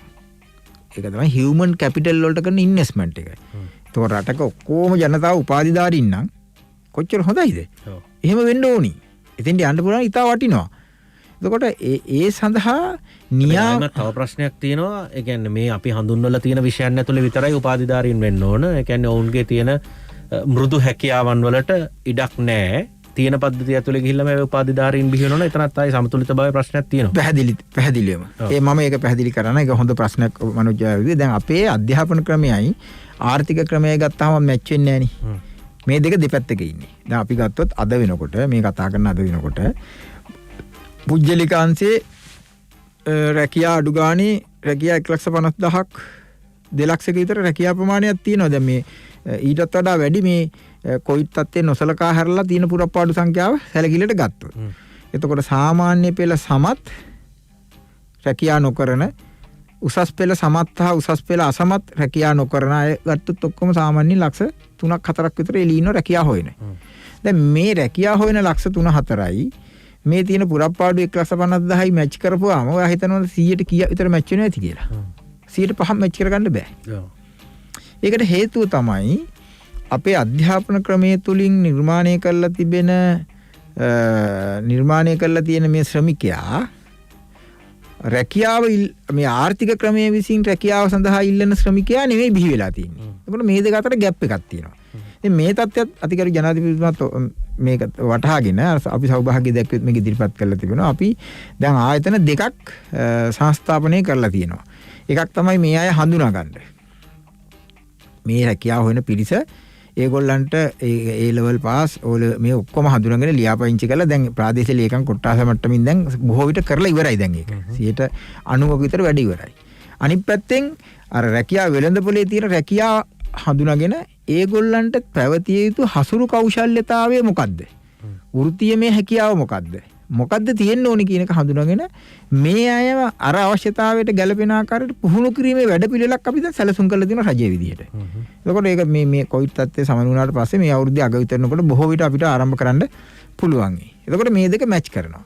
දැන් මෙහෙම අපිට ඇයි පාසල් අධ්‍යාපනයෙන් පසු මේ මැච් කිරීම නැත්තම් මේ ගැළපීම කේන්දර ගලපන වගේ කරන්න වෙන්නේ? අපිට බැයිද මේක පාසල් පද්ධතිය තුලදී ගලප ගන්න? අපිට බැයිද විශ්වවිද්‍යාල පද්ධතිය තුලදී ගලප ගන්න? එහෙම වුණොත් වැඩි ප්‍රතිඵලදායක වෙන්නේ. එහෙම වුණොත් වැඩි ප්‍රතිඵලදායක වෙන්නේ. අපි අන්න එතෙන්ට යන්න ඕනි. එතකොට අර ඔබ කියපු ප්‍රශ්නේ එතෙන්දී නිරාකරණය වෙනවා. ඔව්.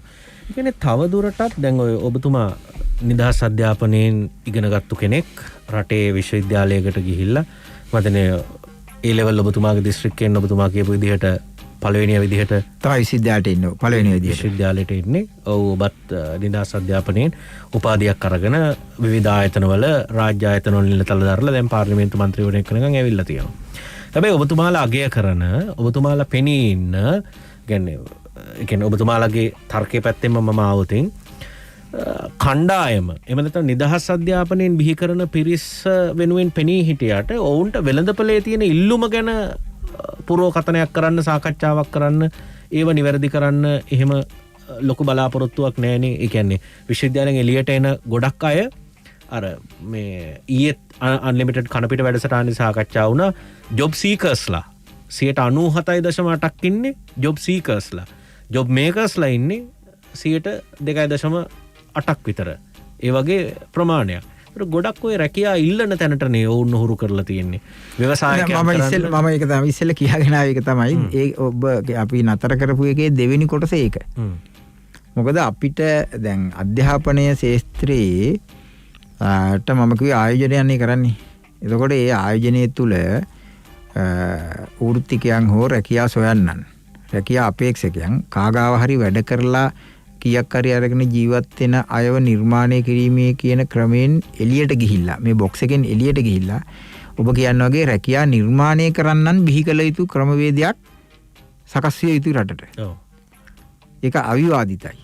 මොකද දැන් ඔබතුමා කියපු විදිහට 2.5ක් නේ උන්ට 50 ඉන්නේ. ඔව්. එතකොට ඒ අඩුව තමයි මේ තියෙන්නේ.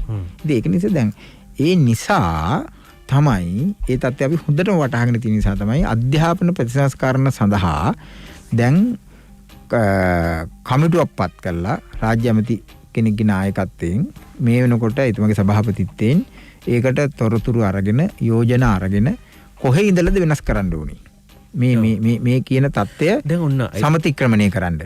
මේ දැන් ඒවත් හරි ප්‍රමාදයි නේද මන්ත්‍රීතුමා. දැන් ඔය අධ්‍යාපන ප්‍රතිසංස්කරණ අමාත්‍යාංශයක් හැදුවේ මෑත කාලිනව අලුත් කැබිනට් මණ්ඩලයේ පත් වෙනකොට.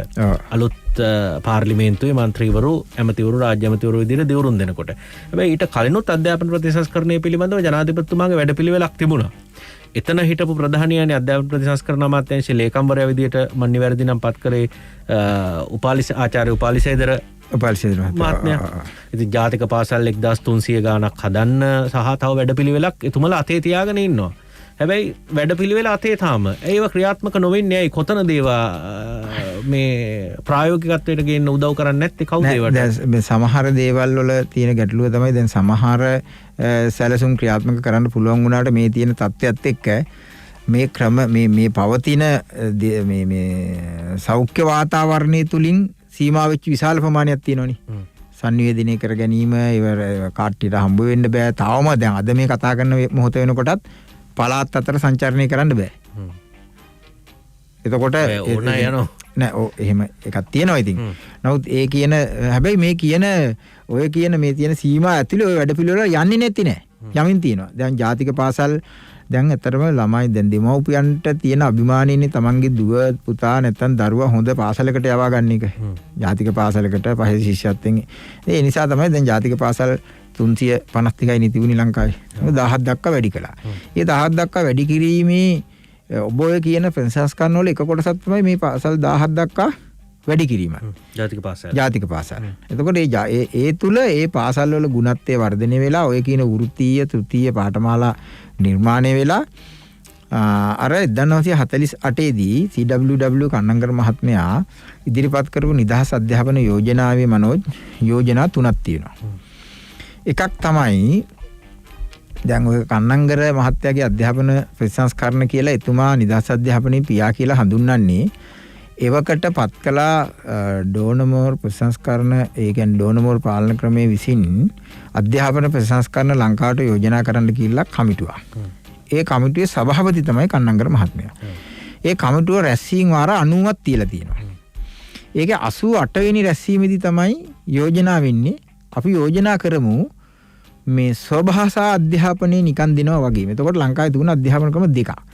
ස්වභාෂා අධ්‍යාපනයේ පිරිවෙන් හා උපකෘත පාසල් හරහා නොමිලේ ලබා දුන්න ශ්‍රී ලාංකික ජනතාවට.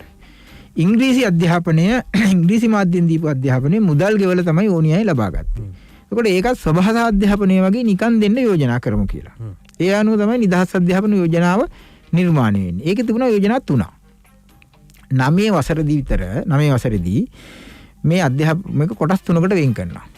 ඒ වෘත්තීය අධ්‍යාපනය, ද්විතීයික අධ්‍යාපනය සහ ශාස්ත්‍රීය අධ්‍යාපනය කියලා. එතකොට ඒ අධ්‍යාපන සැලැස්මේ තිබුණේ නෑ මේ එක වසරට ඇතුල් වෙන සියලුම දෙනා විශ්වවිද්‍යාලයට යන ටාගට් එකකින් ගොඩනගන්න. එතකොට ඒගොල්ලන්ගේ හසුරු කෞශල්‍යතාවය බලලා 9 වසරේදී ඒගොල්ලෝ දක්ෂ විවිධ ශේස්ත්‍ර වලට එවකට ලංකාවේ තිබිච්ච කර්මාන්ත අනුව වෙන් කරනවා.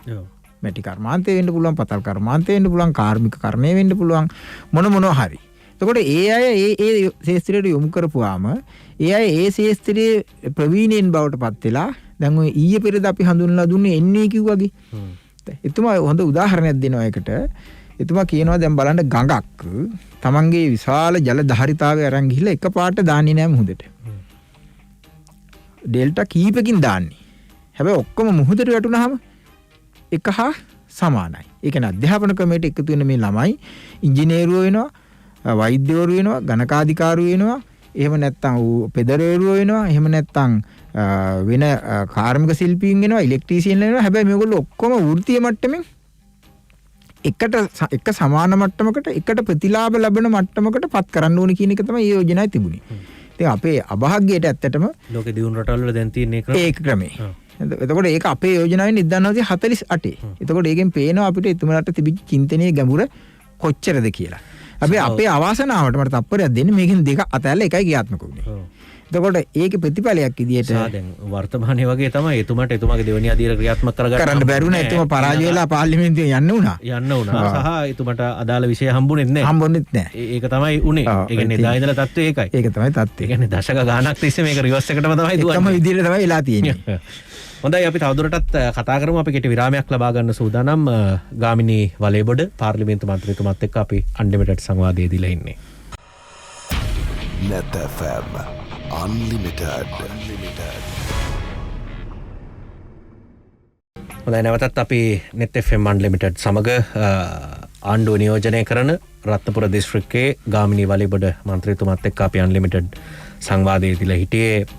එතුමා වියත්මග නියෝජනය කරමින් ඇවිල්ලා පාර්ලිමේන්තුවට ආපු මන්ත්‍රීවරයෙක්. මේ කාරණා එක්ක වර්තමාන තත්ත්වය අපි සාකච්ඡා කරෝති. දැන් ජාතික නිදහස් පෙරමුණ මේ නියෝජනය කරමින් ලෑස්තුවෙන් ඒ කියන්නේ ඡන්ද ඉල්ලන මේ ඔබට නාම යෝජනා ලැබෙන්නේ ඔබේ කණ්ඩායමත් නියෝජනය කරනවා. එතනත් එක්කත් අපි සම්බන්ධ කරලා බැලුවොත් ආණ්ඩුව වර්තමානයේ සමහර කණ්ඩායම් වලට ආණ්ඩුවේ සමහර කණ්ඩායම් අර නිකන් මේ එපාවාහෙට හොදි බෙදනවා වගේ තත්ත්වකින්ද වැඩ කරන්නේ. කියන්නේ සමහර තැන්වල සාකච්ඡා වෙනවා අපි තමයි මේක අරගෙන ආවේ, අපි තමයි මහන්සි වුණේ, අපි තමයි දරදිය ඇද්දේ, අපි තමයි ජනමතය වෙනස් කළේ, අපි තමයි අවශ්‍යතාවය මතු කරේ. හැබැයි දැන් අපි වුණේ එපා වෙලා තියෙන්නේ වගේ සංවාද මතු වෙලා තියෙනවා. ඒ කියන්නේ එක කණ්ඩායමක් ආණ්ඩුව ඇතුළේම හිතුවක්කාරී ගමනක් යනවා වගේ තත්ත්වයක් ඔබතුමාලටත් පේන්නේ. ඇත්තටම දැන් අපි ගමුකෝ දැන් මම ජාතික නිදහස් පෙරමුණ නියෝජනය කරන മന്ത്രിවරයෙක් විදිහට ජාතික නිදහස් පෙරමුණේ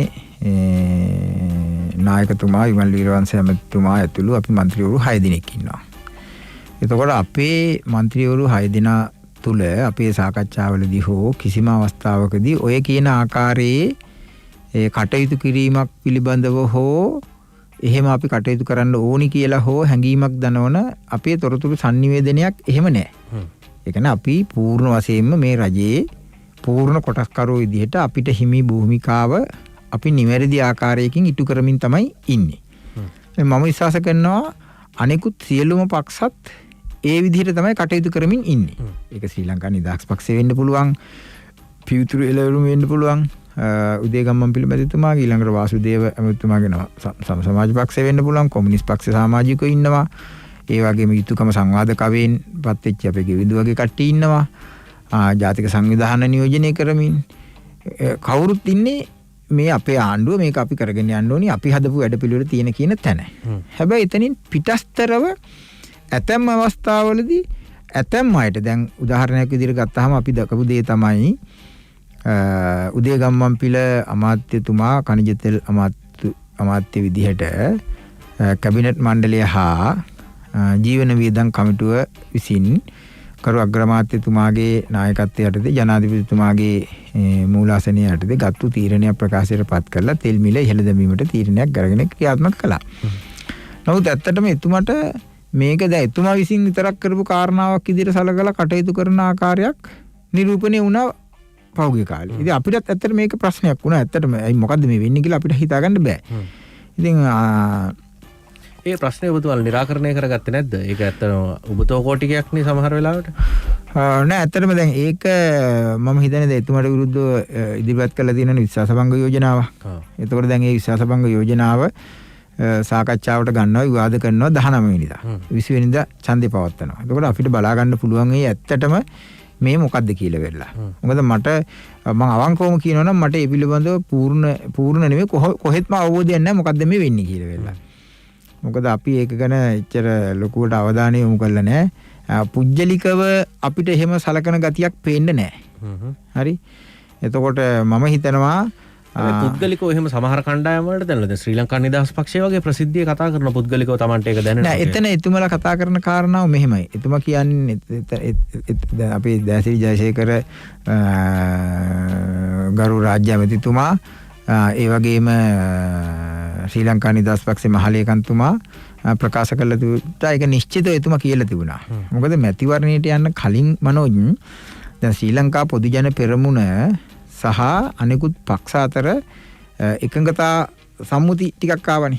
අමාත්‍යකම් බෙදා ගැනීම සහ ඒව පිළිබඳව සම්මුති මාලාවක් තිබිලා තියෙනවා. ඊළඟට ඡන්දයට ගියේ ශ්‍රී ලංකා නිදහස් පොදු ජන සන්ධානය. ඒක තමයි පක්ෂේ නාම. එතකොට එතුමා කියන්නේ මේ සන්ධානයේදී එකඟ වෙච්ච දේවල් ඉටුුනේ නෑ කියන එකයි. ඉතින් ඒක වෙනුවෙන් කතා කරන්න එතුමලාට අයිතියක් තියෙනවා. ඉතින් ඒක ගැන ප්‍රශ්නයක් නෑ. ඒ වගේම අපි දකින දේ තමයි ඒ වගේම රටේ ජනතාවත් දකින දේ තමයි මොනවා හරි එකඟ වෙලා තියෙනවා නම් ඒ එකඟතාවයන් ඒ විදිහට ක්‍රියාත්මක වෙනවා නම් තමයි හොඳ. පැවැත්මට හොඳ. එහෙම නැත්නම් ජනතාව පැත්තෙන් ජනතාව බලනවා දැන් මේ ජයග්‍රහණය ලබා ගැනීම සඳහා වෙච්ච එකඟතාවයන් ක්‍රියාත්මක කරන්නේ නැති පිරිසක් කොහොමද රටේ ජනතාවට එකඟ වෙච්ච දේවල් ක්‍රියාත්මක කරන්න කියලා ජනතාව හිතුවොත් එහෙම රජයේ පැවැත්ම අභියෝගයට ලක් වෙන අවස්ථාවක් නිර්මාණය වෙන්න පුළුවන්. ඉතින් අපි එහෙම එකක් නිර්මාණය කරගන්න උවමනා නැහැ කියන තැන ඉඳගෙන තමයි අපි කටයුතු කරන්නේ. ඔව්. දැන් සමහර කාරණා පක්ෂයක් විදිහට ඔබතුමාලට sannivedanaya වෙන්නේ නැහැ. ඔබතුමාලා මේ පොදු වැඩපිළිවෙල ඉස්සරහට කරගෙන යන්න ඕන කියලා හිතලා සාමූහිකව වැඩ කරනවා. ඔව්. හැබැයි ඔබතුමාලා නියෝජිතයෝනේ.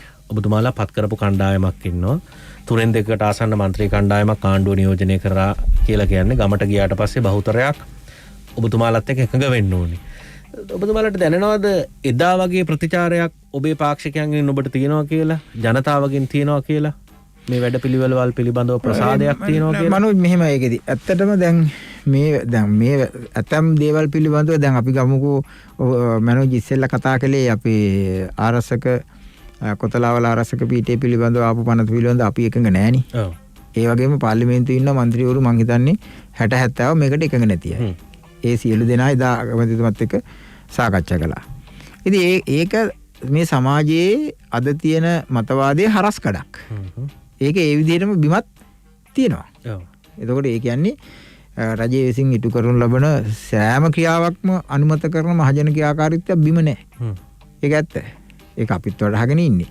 ඒ වගේම අපි පුජ්‍යලිකව මම ගත්තත් අපේ මට්ටම නියෝජනය කරන කණ්ඩායම ගත්තත් අපි ජනතා අභිලාෂයන් වෙනුවෙන් කොන්දේසි විරහිතව පෙනී හිටිනවා. එතකොට දැන් මේ ප්‍රශ්න මනෝජ්ගේ ප්‍රශ්නට මට තව මේ ප්‍රශ්න කාලීනයි. කාලෙන් කාලට වෙනස් වෙනවා. දැන් මුල්ම කාලය තුලදී දැන් මම ඉස්සෙල්ලා කිව්වේ ඒකනේ. දැන් අර දැන් ළමයිට ඉගෙන ගන්න ඩේටා නැති කණ්ඩායමක් ඉන්නවා. සංනිවේදන පහසුකම් නැහැ. ඊළඟ රූපවාහිනියක් ගෙදර නැහැ. ප්‍රශ්න ඒගොල්ලන්ට. ඒක මේකෙන් පීඩා විඳින පිරිසක් ඉන්නවා. ඊළඟට ෆෝන් එකක් නැහැ. ඩේටා ෆෝන් එක තියෙනවා ඩේටා ගන්න බෑ. ඊළඟට ෆෝන් එකක් තියෙනවා ඩේටාක් තියෙනවා ඔක්කොම තියෙනවා සිග්නල් නැහැ. ඔහොම එකතු වෙන පෝර නැහැ. එතකොට එළවලු ටික විකුණු ගන්න විදිහ නැහැ පහුගිය දවස් වහලා දාලා තිබුණේ. විවිධ ප්‍රශ්න වලින් මෙහෙම මිරිකිච්ච කණ්ඩායමක් ඉන්නවා. එතකොට දැන් රට මාස 2-3ක් තිස්සේ හරියටම ක්‍රියාත්මක වෙන්නේ නැහැ. හරි විදිහට මුදල් මේ ගලාගෙන ගිහිල්ලා මුදල් මේ සංසරණය වෙලා ඒ ආර්ථික කටයුතු වලට නිශ්චිතව ප්‍රවේශ වෙන්න අවස්ථාවක් ලැබිලා නැහැ. එතකොට මේ ගම්වල ඉන්න මිනිස්සු හරි අහිංසක අවංක ජනතාවක් නෙන්නේ.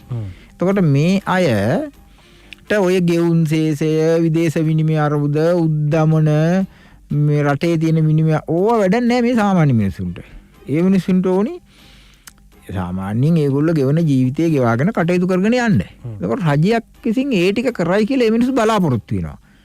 එතකොට ඒ බලාපොරොත්තු වෙනකොට ඒක ඉටු කරගන්න බැරි වෙනකොට රජයේ කෙරෙහි අප්‍රසාදය නිර්මාණය වෙන එක වළක්වන්න බෑ. හැබැයි මෙතන වටහා ගන්න ඕනි කාරණා තමයි මේ කාලෙදි මේ නිර්මාණය වෙන ඒවා ඉටු කරගලා දෙන්න රජයට අපහසු වෙන්නේ හුදෙක් රජයේ විසින් ඒවා නොසලකා හැරලා තියෙන හින්දා නෙමෙයි. රජයට ඒක කරගන්න බැරි වෙලා තියෙනවා. මේ කියන කොවිඩ් වසංගතය හරහා සිද්ධ වෙලා තියෙන ලෝක ආර්ථික අවපාතයේ අපිට හිමි කොටස හින්දා. අපි ඒකට බරපතල විදිහට මූණ දීලා තියෙන්නේ. විශාල ආර්ථික අර්බුදයකින් වට තප්පරයක් දෙන්න. දැන් එතකොට දැන් ඒකේ ප්‍රතිඵල විදිහට ඕනිනම් කණ්ඩායමකට පුළුවන් මේ අර කියන නොසන්සුන්තාවයෙන් යුතු කණ්ඩායම් වෙන වෙන අරමුණු සඳහා පාවිච්චි කරන වැඩපිළිවෙලක් ක්‍රියාත්මක කරන්න. ඉතින් සමහර විට එහෙම ඒවා ක්‍රියාත්මක වෙන්නේ නැතිව නෙමෙයි බිම. එහෙම ක්‍රියාත්මක වෙනවා. දේශපාලන වශයෙන්. එතකොට සමහරු ඒ කියන නොසන්සුන්තාවය දේශපාලන අරමුණු වලට පාවිච්චි කරනවා. ඉතින් මගේ පුජ්‍යලික දැක්ම නම් මේ අවස්ථාවේ එහෙම බංකොලොත් තත්ත්වයේ දේශපාලන අරමුණු වලට ඒ කියන්නේ ඒක ඇත්තටම බංකොලොත් වැඩක්. මොකද මේ ජාතික විවසනය වෙලා තියෙන්නේ. මේ මානව සංහතිය මේ දෙවන ලෝක යුද්ධයෙන් පස්සේ මානව සංහතිය මුහුණ දෙන අවාසනාවන්තම අභියෝගාත්මක අමාරුම යුගය තමයි මේ කොවිඩ් වසංගතය. නොපෙනෙන හතුරෙක් එක්ක සටන් කරලා ජීවත් වෙන්න සහ ජීවත් කරවන්න කරන ලබන උත්සාහය. ඉතින් ඔය මේ තියෙන සියලුම ප්‍රශ්න අඩු වැඩි වශයෙන් මේවත් එක්ක බැඳිලා තියෙන්නේ. ඔක්කොම ප්‍රශ්න නෙමෙයි.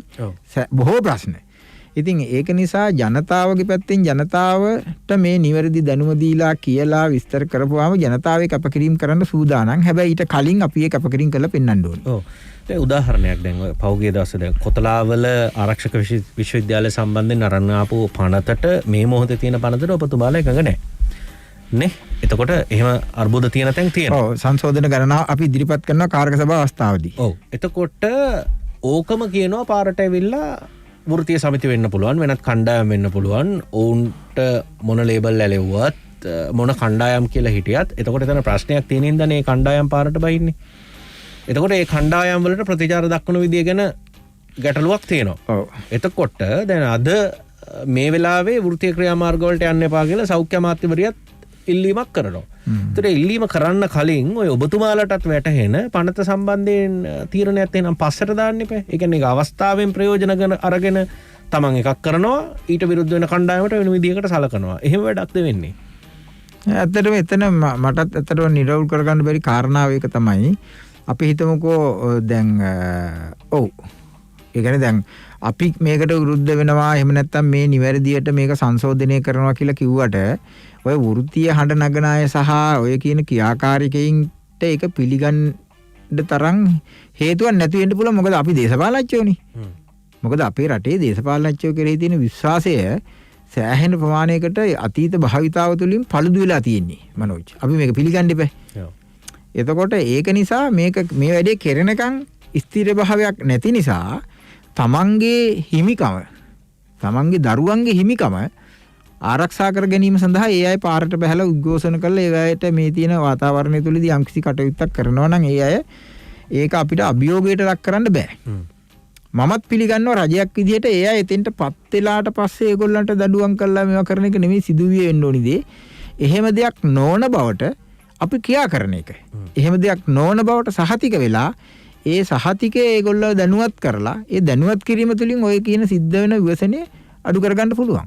ඒ කියන්නේ ඇත්තටම මේ අනවශ්‍ය කාරණාවක් මේ මිනිස්සු රජයත් එක්ක ගැටලුවක් ඇති කරගන්න සෞභාග්‍යයේ දැක්මත් එක්ක ගැටලුවක් ඇති කරගන්න ඒ වගේම අතිගරු ජනාධිපතිතුමා මේ කියපු දේවල් නැතුව වෙන දේවල් කරනවා කියලා රටේ ජනමතයක් නිර්මාණය වෙන විදිහට කවුද මේව කරන්න කියලා අපිට ප්‍රශ්නයක්.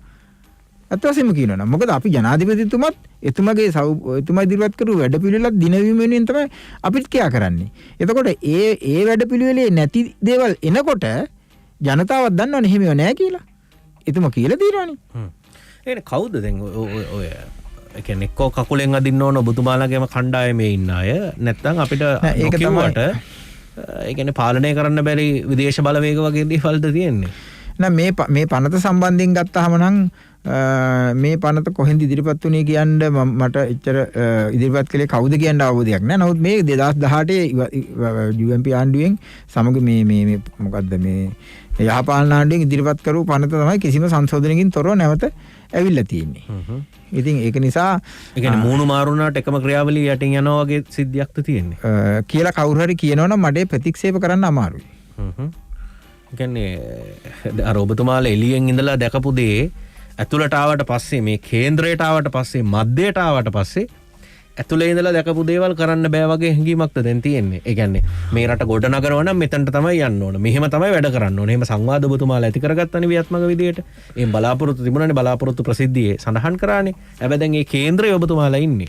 නෑ ඒ ඇත්තටම ඒක දැන් අපි ඒ නිසා මේ කරන්න බෑ මේ වගේ කාරණා එකකින් විතර අරගෙන එහෙම නිගමනයකට එනවනම් ඒක වැරදි නිගමනයක් බවට පත් වෙනවා. හැබැයි එකක් නෙමෙයි එහෙම සංවාද තිබුණේ විවේචන තිබුණේ. ඔව් එහෙම වෙන්න පුළුවන්. නමුත් එහෙම නිගමනයකට එන්න තාම කල් වැඩි. ඒ නිගමනයට මම එකඟ නැහැ. මොකද එය තාම දැන් රජයේ පත් වෙලා පාර්ලිමේන්තුව පත් වෙලා දැන් මේ අපි යන්නේ 11 වෙනි මාසේ. අගෝස්තු මාසේ 5 වෙනිදාට තමයි මේ අවුරුද්දක් හරි පිරෙන්නේ. එතකොට බොහොම කෙටි කාලයක්. ඒ කෙටි කාලය තුල ඇත්තටම දැන් අපි ගත්තොතින් එහෙම අපි හිතමුකෝ දැන් ඔය කියන දේවල් පිළිබඳව කියන වැඩ පිළිවෙල පිළිබඳව එකතු වෙලා කතා කරලා කමිටුපත් කරලා ඒගොල්ලන්ගේ එහෙම කරන්න පුළුවන් වාතාවරණයකුත් නෑ. පාර්ලිමේන්තු මන්ත්‍රීවරු පොසිටිව් වෙනවා. අමාත්‍යාංශ ලේකම්වරු පොසිටිව් වෙනවා. එතකොට මේගොල්ලෝ රෝහල් ගත කරනවා. ස්පිරිතාල මෙහෙම ලොකු අර්බුදකාරී තත්යකනේ ගියේ. එතකොට ඒක නිසා සමහර විට කරන්න ඕනි දේ නැතුව වෙන දේවල් සිද්ධ වෙන්න ඇති. ඒවා මම කියන්නේ නෑ සැලසුම් සහගතව කරනවා කියලා. කවුරු හරි කියනවනම් නෑ සැලසුම් සහගතව කියලා. ඉතින් ඒ පිළිබඳව අපි මැදිහත් වෙලා හොයලා බලලා එහෙම දේවල් එහෙම සිද්ධ නොවෙන්න කටයුතු කරන එක අපේ වගකීමක්. අපි ඒ වෙනුවෙන් පෙනී හිටිනවා. ඔව්. ඒ කියන්නේ එහෙම මැදිහත් වීම ඔබතුමාලාගේ තියෙනවද? ඒ කියන්නේ ඔබතුමාලාටම ප්‍රශ්න තියෙනවනේ. දැන් ඔබතුමාලා පෙනී ඉන්නේ සෞභාග්‍ය දැක්ම වෙනුවෙන්. අනිවාර්යයෙන්. ඒ තමයි මේ ආණ්ඩුවේ ප්‍රතිපත්තිය. අනිවාර්යයෙන්. තමයි ජනතාව ඡන්දය දුන්නේ. අනිවාර්යයෙන්. ඒක නැති දේවල් ඉස්සරහට එනවා. ඒතර කවුද මේවා කරන්නේ කියලා කවුරුත් දන්නෙත් නැහැ. ඒක හොයාගන්න උනන්දුවක් නැද්ද? හොයාගත්තට ඒක ප්‍රසිද්ධිය කියන්න බැරි. නෑ. අපිට එහෙම කාරණාවක් තියෙනවා මේ ප්‍රසිද්ධිය කියවීමේ ගැටලුවක් නෑ. නමුත් අපිට එහෙම බන්ධනය කරලා තියෙනවා සාමූහික වගකීම කියලා එකකින්. නෑ එහෙම නෙමෙයි. සාමූහික වගකීම කියන එකට යටත් අපි. ඒක ඇත්ත. හැබැයි සාමූහික වගකීම කියන එකෙන් සාමූහික වගකීම කියන එක ආරක්ෂා කරගන්න ඕනි සමස්තය ආරක්ෂා කරගන්නනේ. සමස්තය කියලා කියන්නේ ඒ සමස්ත පාවිච්චි කරන්නේ බලය රැක ගැනීම වෙනුවෙන් නම් ඒක ප්‍රශ්නයක් තියෙනවා. නෑ අන්න හරි. බලය රැක ගැනීම වෙනුවෙන් සාමූහිකව ඒකට මං හිතන්නේ අපේ කණ්ඩායම් එකඟ වෙයි කියලා. එහෙම එකඟ වෙන්නේ නෑ. අපේ කණ්ඩායම් කියලා අදහස් අපේ කණ්ඩායම් කියන එකෙන් අදහස් කරන්නේ දැන් මේවා වෙනුවෙන් විවේචන ඉදිරිපත් කරන පෙනී හිටින කතා කරන එහෙම හැදිච්ච කණ්ඩායම් ඉන්නවනේ. ඒ කණ්ඩායම් ඒ කියන්නේ දැන් එහෙම නෑනේ. ඒ කියන්නේ තර්ක කරලා සංවාද කරලා ගෙඩි පිටින් අත උස්සනවා. හොඳම උදාහරණේ 20 වෙනි සංශෝධනය. නෑ 20 වෙනි සංශෝධනයේට අපේ මතයක් තිබුණා. ඒ මතය තමයි අපි අදටත් ඉන්නේ. ඔව්. එතකොට 20 වෙනි සංශෝධනයේට ගෙනහැල්ලා දීච්ච සංශෝධන පිළිබඳව දිගින් දිගටම වාද විවාද කරලා සාකච්ඡා වාර ගණනාවක් කරලා අපි ඉදිරිපත් කරපු සියලු සංශෝධන පිළිගත්තා. එතකොට එක සංශෝධනයයි ගැටලුවක් බවට අන්තිමට ඉතුරු වුණේ. ඒ මොකද්ද? දිත්ත පුරවැසි භාවය පිළිබඳව ජාතික සංවිධාන සහ රටේ ජනමතය හරහා නිර්මාණය වෙච්ච අපි මුලින් ඉඳලාම කියපු දැනටත් කියන කාරණාව. එතෙන්දී අතිගරු ජනාධිපතිතුමා අපිට කතා කළා. එතම කතා කරලා කියපු කාරණාව තමයි දැන් 19 වෙනි ආණ්ඩුක්‍රම ව්‍යවස්ථා සංශෝධනය අරන් ඉන්නේ ඇත්තටම ඒක ඇත්ත කතාව ගත්තොත් කුහක දුෂ්ට චේතනාවෙන් ඒකට කරුණු ඇතුළත් කරලා තිබෙනවා. ඒ කුහක දුෂ්ට චේතනාව තමයි නැවත රාජපක්ෂවරුන්ට බලයට එන්න බැරි වෙන ආකාරයේ සංශෝධන තමයි ඒකේ 19 වෙනි ආණ්ඩුක්‍රම ව්‍යවස්ථා සංශෝධනයෙන් ඇති කරලා තිබුණේ. දැන් පාර්ලිමේන්තුව දිහා බැලුවම පස්සේ එහෙම ප්‍රශ්නයක් නැති බව පේනවා. නෑ ඉන්න කියන එක. එතකොට මම මේ කතා කරන අද තත්ත්වය ගැන නෙවෙයිනේ. 19 20 වෙනි සංශෝධනයේ සම්මත කරන අවස්ථාව වෙනකොට තිබිච්ච තත්ත්වය ගැන මම මේ කියන්නේ. එතකොට ඒකේ දැන් ඒ කියන්නේ ආපහු ඉල්ලන්න බැරි ඔහොම ගොඩක් කරුණු තිබුණා. ඉතින් ජනාධිපතිතුමා කියපු කාරණාව තමයි දැන් මෙහෙම තමයි මේක ඉදිරිපත් කරලා තින්නේ. දැන් මා වෙනුවෙන් මිනිස්සු 69 ලක්ෂයක් ඡන්ද දීලා මට බලය දීලා තියෙනවා. නිසා මම ඔබතුමාලගෙන් ඉල්ලන කාරණාව තමයි මා කෙරේ විශ්වාසය තියන්නේ.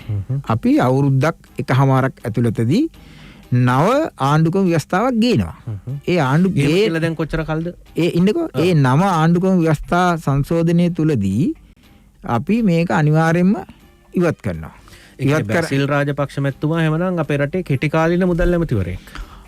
ඒක පිළිබඳව මට උත්තර දෙන්න අමාරුයි. ඒ කියන්නේ අපි ඒ කියන්නේ ඉස්සර අර මගේ ප්‍රකාශය විතර මම උත්තර දෙන්න. එතකොට ජනාධිපතිතුමා එහෙම කියපුවාම දැන් මේ අපිට ඡන්දය දෙන්නෙත් අපි ජනාධිපතිතුමාගේ නියෝජිතයෝ විදිහට සෞභාග්‍ය දැක්ම ක්‍රියාත්මක කරන්න එතුමාට සහාය දෙන්න ඡන්දය ඉල්ලපුවාම. එතකොට මේ පත් වෙන 150 ගානම ජයග්‍රහණය කළා මේ ආණ්ඩුවේ සමාජිකව බවට පත් වෙන්නේ ඒ වැඩපිළිවෙල දිනවන්න. එතකොට ඒ වැඩපිළිවෙලේ නායකයා නියමුවා අපේ විධායකය අතිගරු ජනාධිපති ගෝඨාභය රාජපක්ෂ මැතිතුමා කියපුවාම මෙහෙමයි කියලා අපි ඒක පිළිගන්නවා. ඉතින් අපි ඒක දැනටත් විශ්වාස කරගෙන ඉන්නේ. ඒ වගේම අපිට ස්ථිර විශ්වාසයක් තියෙනවා එතුමා මේ සංශෝධනය මේ රටේ ජනතාවට දීපු පොරොන්දුව එතුමා අනිවාර්යෙන් ඉෂ්ට කරයි කියලා. ඔව්. ඒ කියන්නේ ඔක තාර්කිකව බැලුවොත් මම ගොඩනගපු ප්‍රශ්නටත් එන්න පුළුවන් නේ. ඒ කියන්නේ ජනාධිපතිතුමා ඔබතුමාලා වෙනුවෙන් පොරොන්දු ඉෂ්ට කරොත් බැසිල් අපි වෙනුවෙන් නෙමෙයි ඇත්තටම. පුද්ගලිකව අපි වෙනුවෙන් නෙමෙයි. රයිට්. ඔබතුමාලා මතු කරපු තර්කය වෙනුවෙන් රටේ ජනතාවට වෙච්ච පොරොන්දුවක් නේ ඒක. ඔව්. එතකොට එතුමා මේ පොරොන්දු ඉෂ්ට කරපුවාම ඒ පොරොන්දු ඉෂ්ට කරයි කියන විශ්වාසයේ පූර්ණ විශ්වාසයෙන් යුතුව තමයි අපි ඉන්නේ. ඔව්. ඒ කියන්නේ ඒ පොරොන්දු ඉෂ්ට කරා කියලා කියන්නේ ද්විත පුරවැසියන්ට නැවතත් මේ ක්‍රමය ඇතුළට එන්න බැරි වුණොත් බැසිල් රාජපක්ෂ මැතිතුමාට කෙටි කාලීනව තමයි තමන්ගේ දුරේ දරන්න වෙන්නේ. එතුමා එතකොට ද්විත පුරවැසිකම අතහැරලා මේ පාර්ලිමේන්තුවේ ඉන්නවනම් එතුමාට ඒ තනතුර දිගටම දරාගෙන යන්න බැරි කමක් නැහැ නේ. ඔව්. ඒ කියන්නේ අතහැරියොත්. ඔව්. ඔව්. ඉතින් අපි දන්නේ දැන්ටත් අතහැරලා දින්නේ කියලා වෙලා. එහෙම සංවාදයක් මතුන්නේ නැහැ නේ. ඔව් එහෙම සම්මාදයක් මතලා නැහැ. ඉතින් මම පුජ්‍යලිකව ගත්තොත් මම දන්නේ අපි කවුරුත් දන්නේ නැහැ නේ දැන්ටත් අතහැරලා දින්නේ කියලා. අපි එහෙම දෙයක් වුණා නම් මම දන්නේ ගොඩක් දේවල් ඉස්සල්ලා එනවනේ ඉස්සරහට. එහෙමනම් ඒකත් ඉස්සරහට බෑ ඉතින්. අවසාන වශයෙන් අපි අවසාන මිනිත්තු කීපයේ ඉන්නේ මේ බලාපොරොත්තුව යථාර්ථයක් කරගන්න පුළුවන් කියලා ඔබතුමා විශ්වාස කරනවා. පැහැදිලිවම. ඔව්. ඒ විශ්වාසයෙන් වැඩ කරමින් යනවා. ඒ කියන්නේ අපි රටේ ජනතාවට කියන්න තියෙන දේ තමයි අපි විශාල මේ මං කලින් වගේ මේ රටක් විදිහට විතරන්නේ ජාතියක් විදිහට විතරන්නේ ලෝකේම අසීරු මානව සංහතිය මුහුණ දෙන අභාග්‍ය සම්පන්නම ගැටලුවකට මුහුණ දෙමින් ඉන්නේ. එතකොට මේ ගැටලු සමතික්‍රමණය කරගෙන මේ ගැටලු විසඳගෙන රටේ ජනතාවට දීපු පොරොන්දු ඉටුකරන්න අපි පෙනී හිටිනවා. අපි විශ්වාස කරන්න. අපි වැරදි දේවල් වෙනුවෙන් පෙනී හිටින්නේ නැහැ. අපි ඔබට දීපු පොරොන්දු ඉටු කිරීම වෙනුවෙන් පෙනී හිටිනවා. ඔබ ඕනිලාක අපිට අපි විවේචනය කරන්න අපේ වැරදි අඩුපාඩු පෙන්න දෙන්න. අපි ඒවා රජය තුලට ගෙනහැල්ලා ඒ වැරදි නිවැරදි කර ගැනීම වෙනුවෙන් පෙනී හිටිමින් මේ සංවර්ධන ක්‍රියාවලියට දායක වෙලා රට ගොඩනැගීමේ කටයුත්තට අකණ්ඩව සහාය දෙනවා විතරක් නෙවෙයි රට ගොඩනැගීමේ ඒ වගකීම අපි ඉටු කරනවා කියන එක රටේ ජනතාවට කියන්න ඕනේ. අපි එමනම් ඔබතුමාට බෙහෙවින් ස්තුතිවන්ත වෙනවා ගාමිණී වලේබොඩ රත්නපුර දිස්ත්‍රික් පාර්ලිමේන්තු මන්ත්‍රීතුමා බොහොම ස්තුතිවන්තුමා. ආයුබෝවන්. අපි ආයි දවසක හමු වෙන බලාපොරොත්තු වෙති. එමනම් අදට සමුගන්නවා ප්‍රාර්ථනාවේ සැමට සුබ රාත්‍රියක්. ආයුබෝවන්. Net FM Unlimited.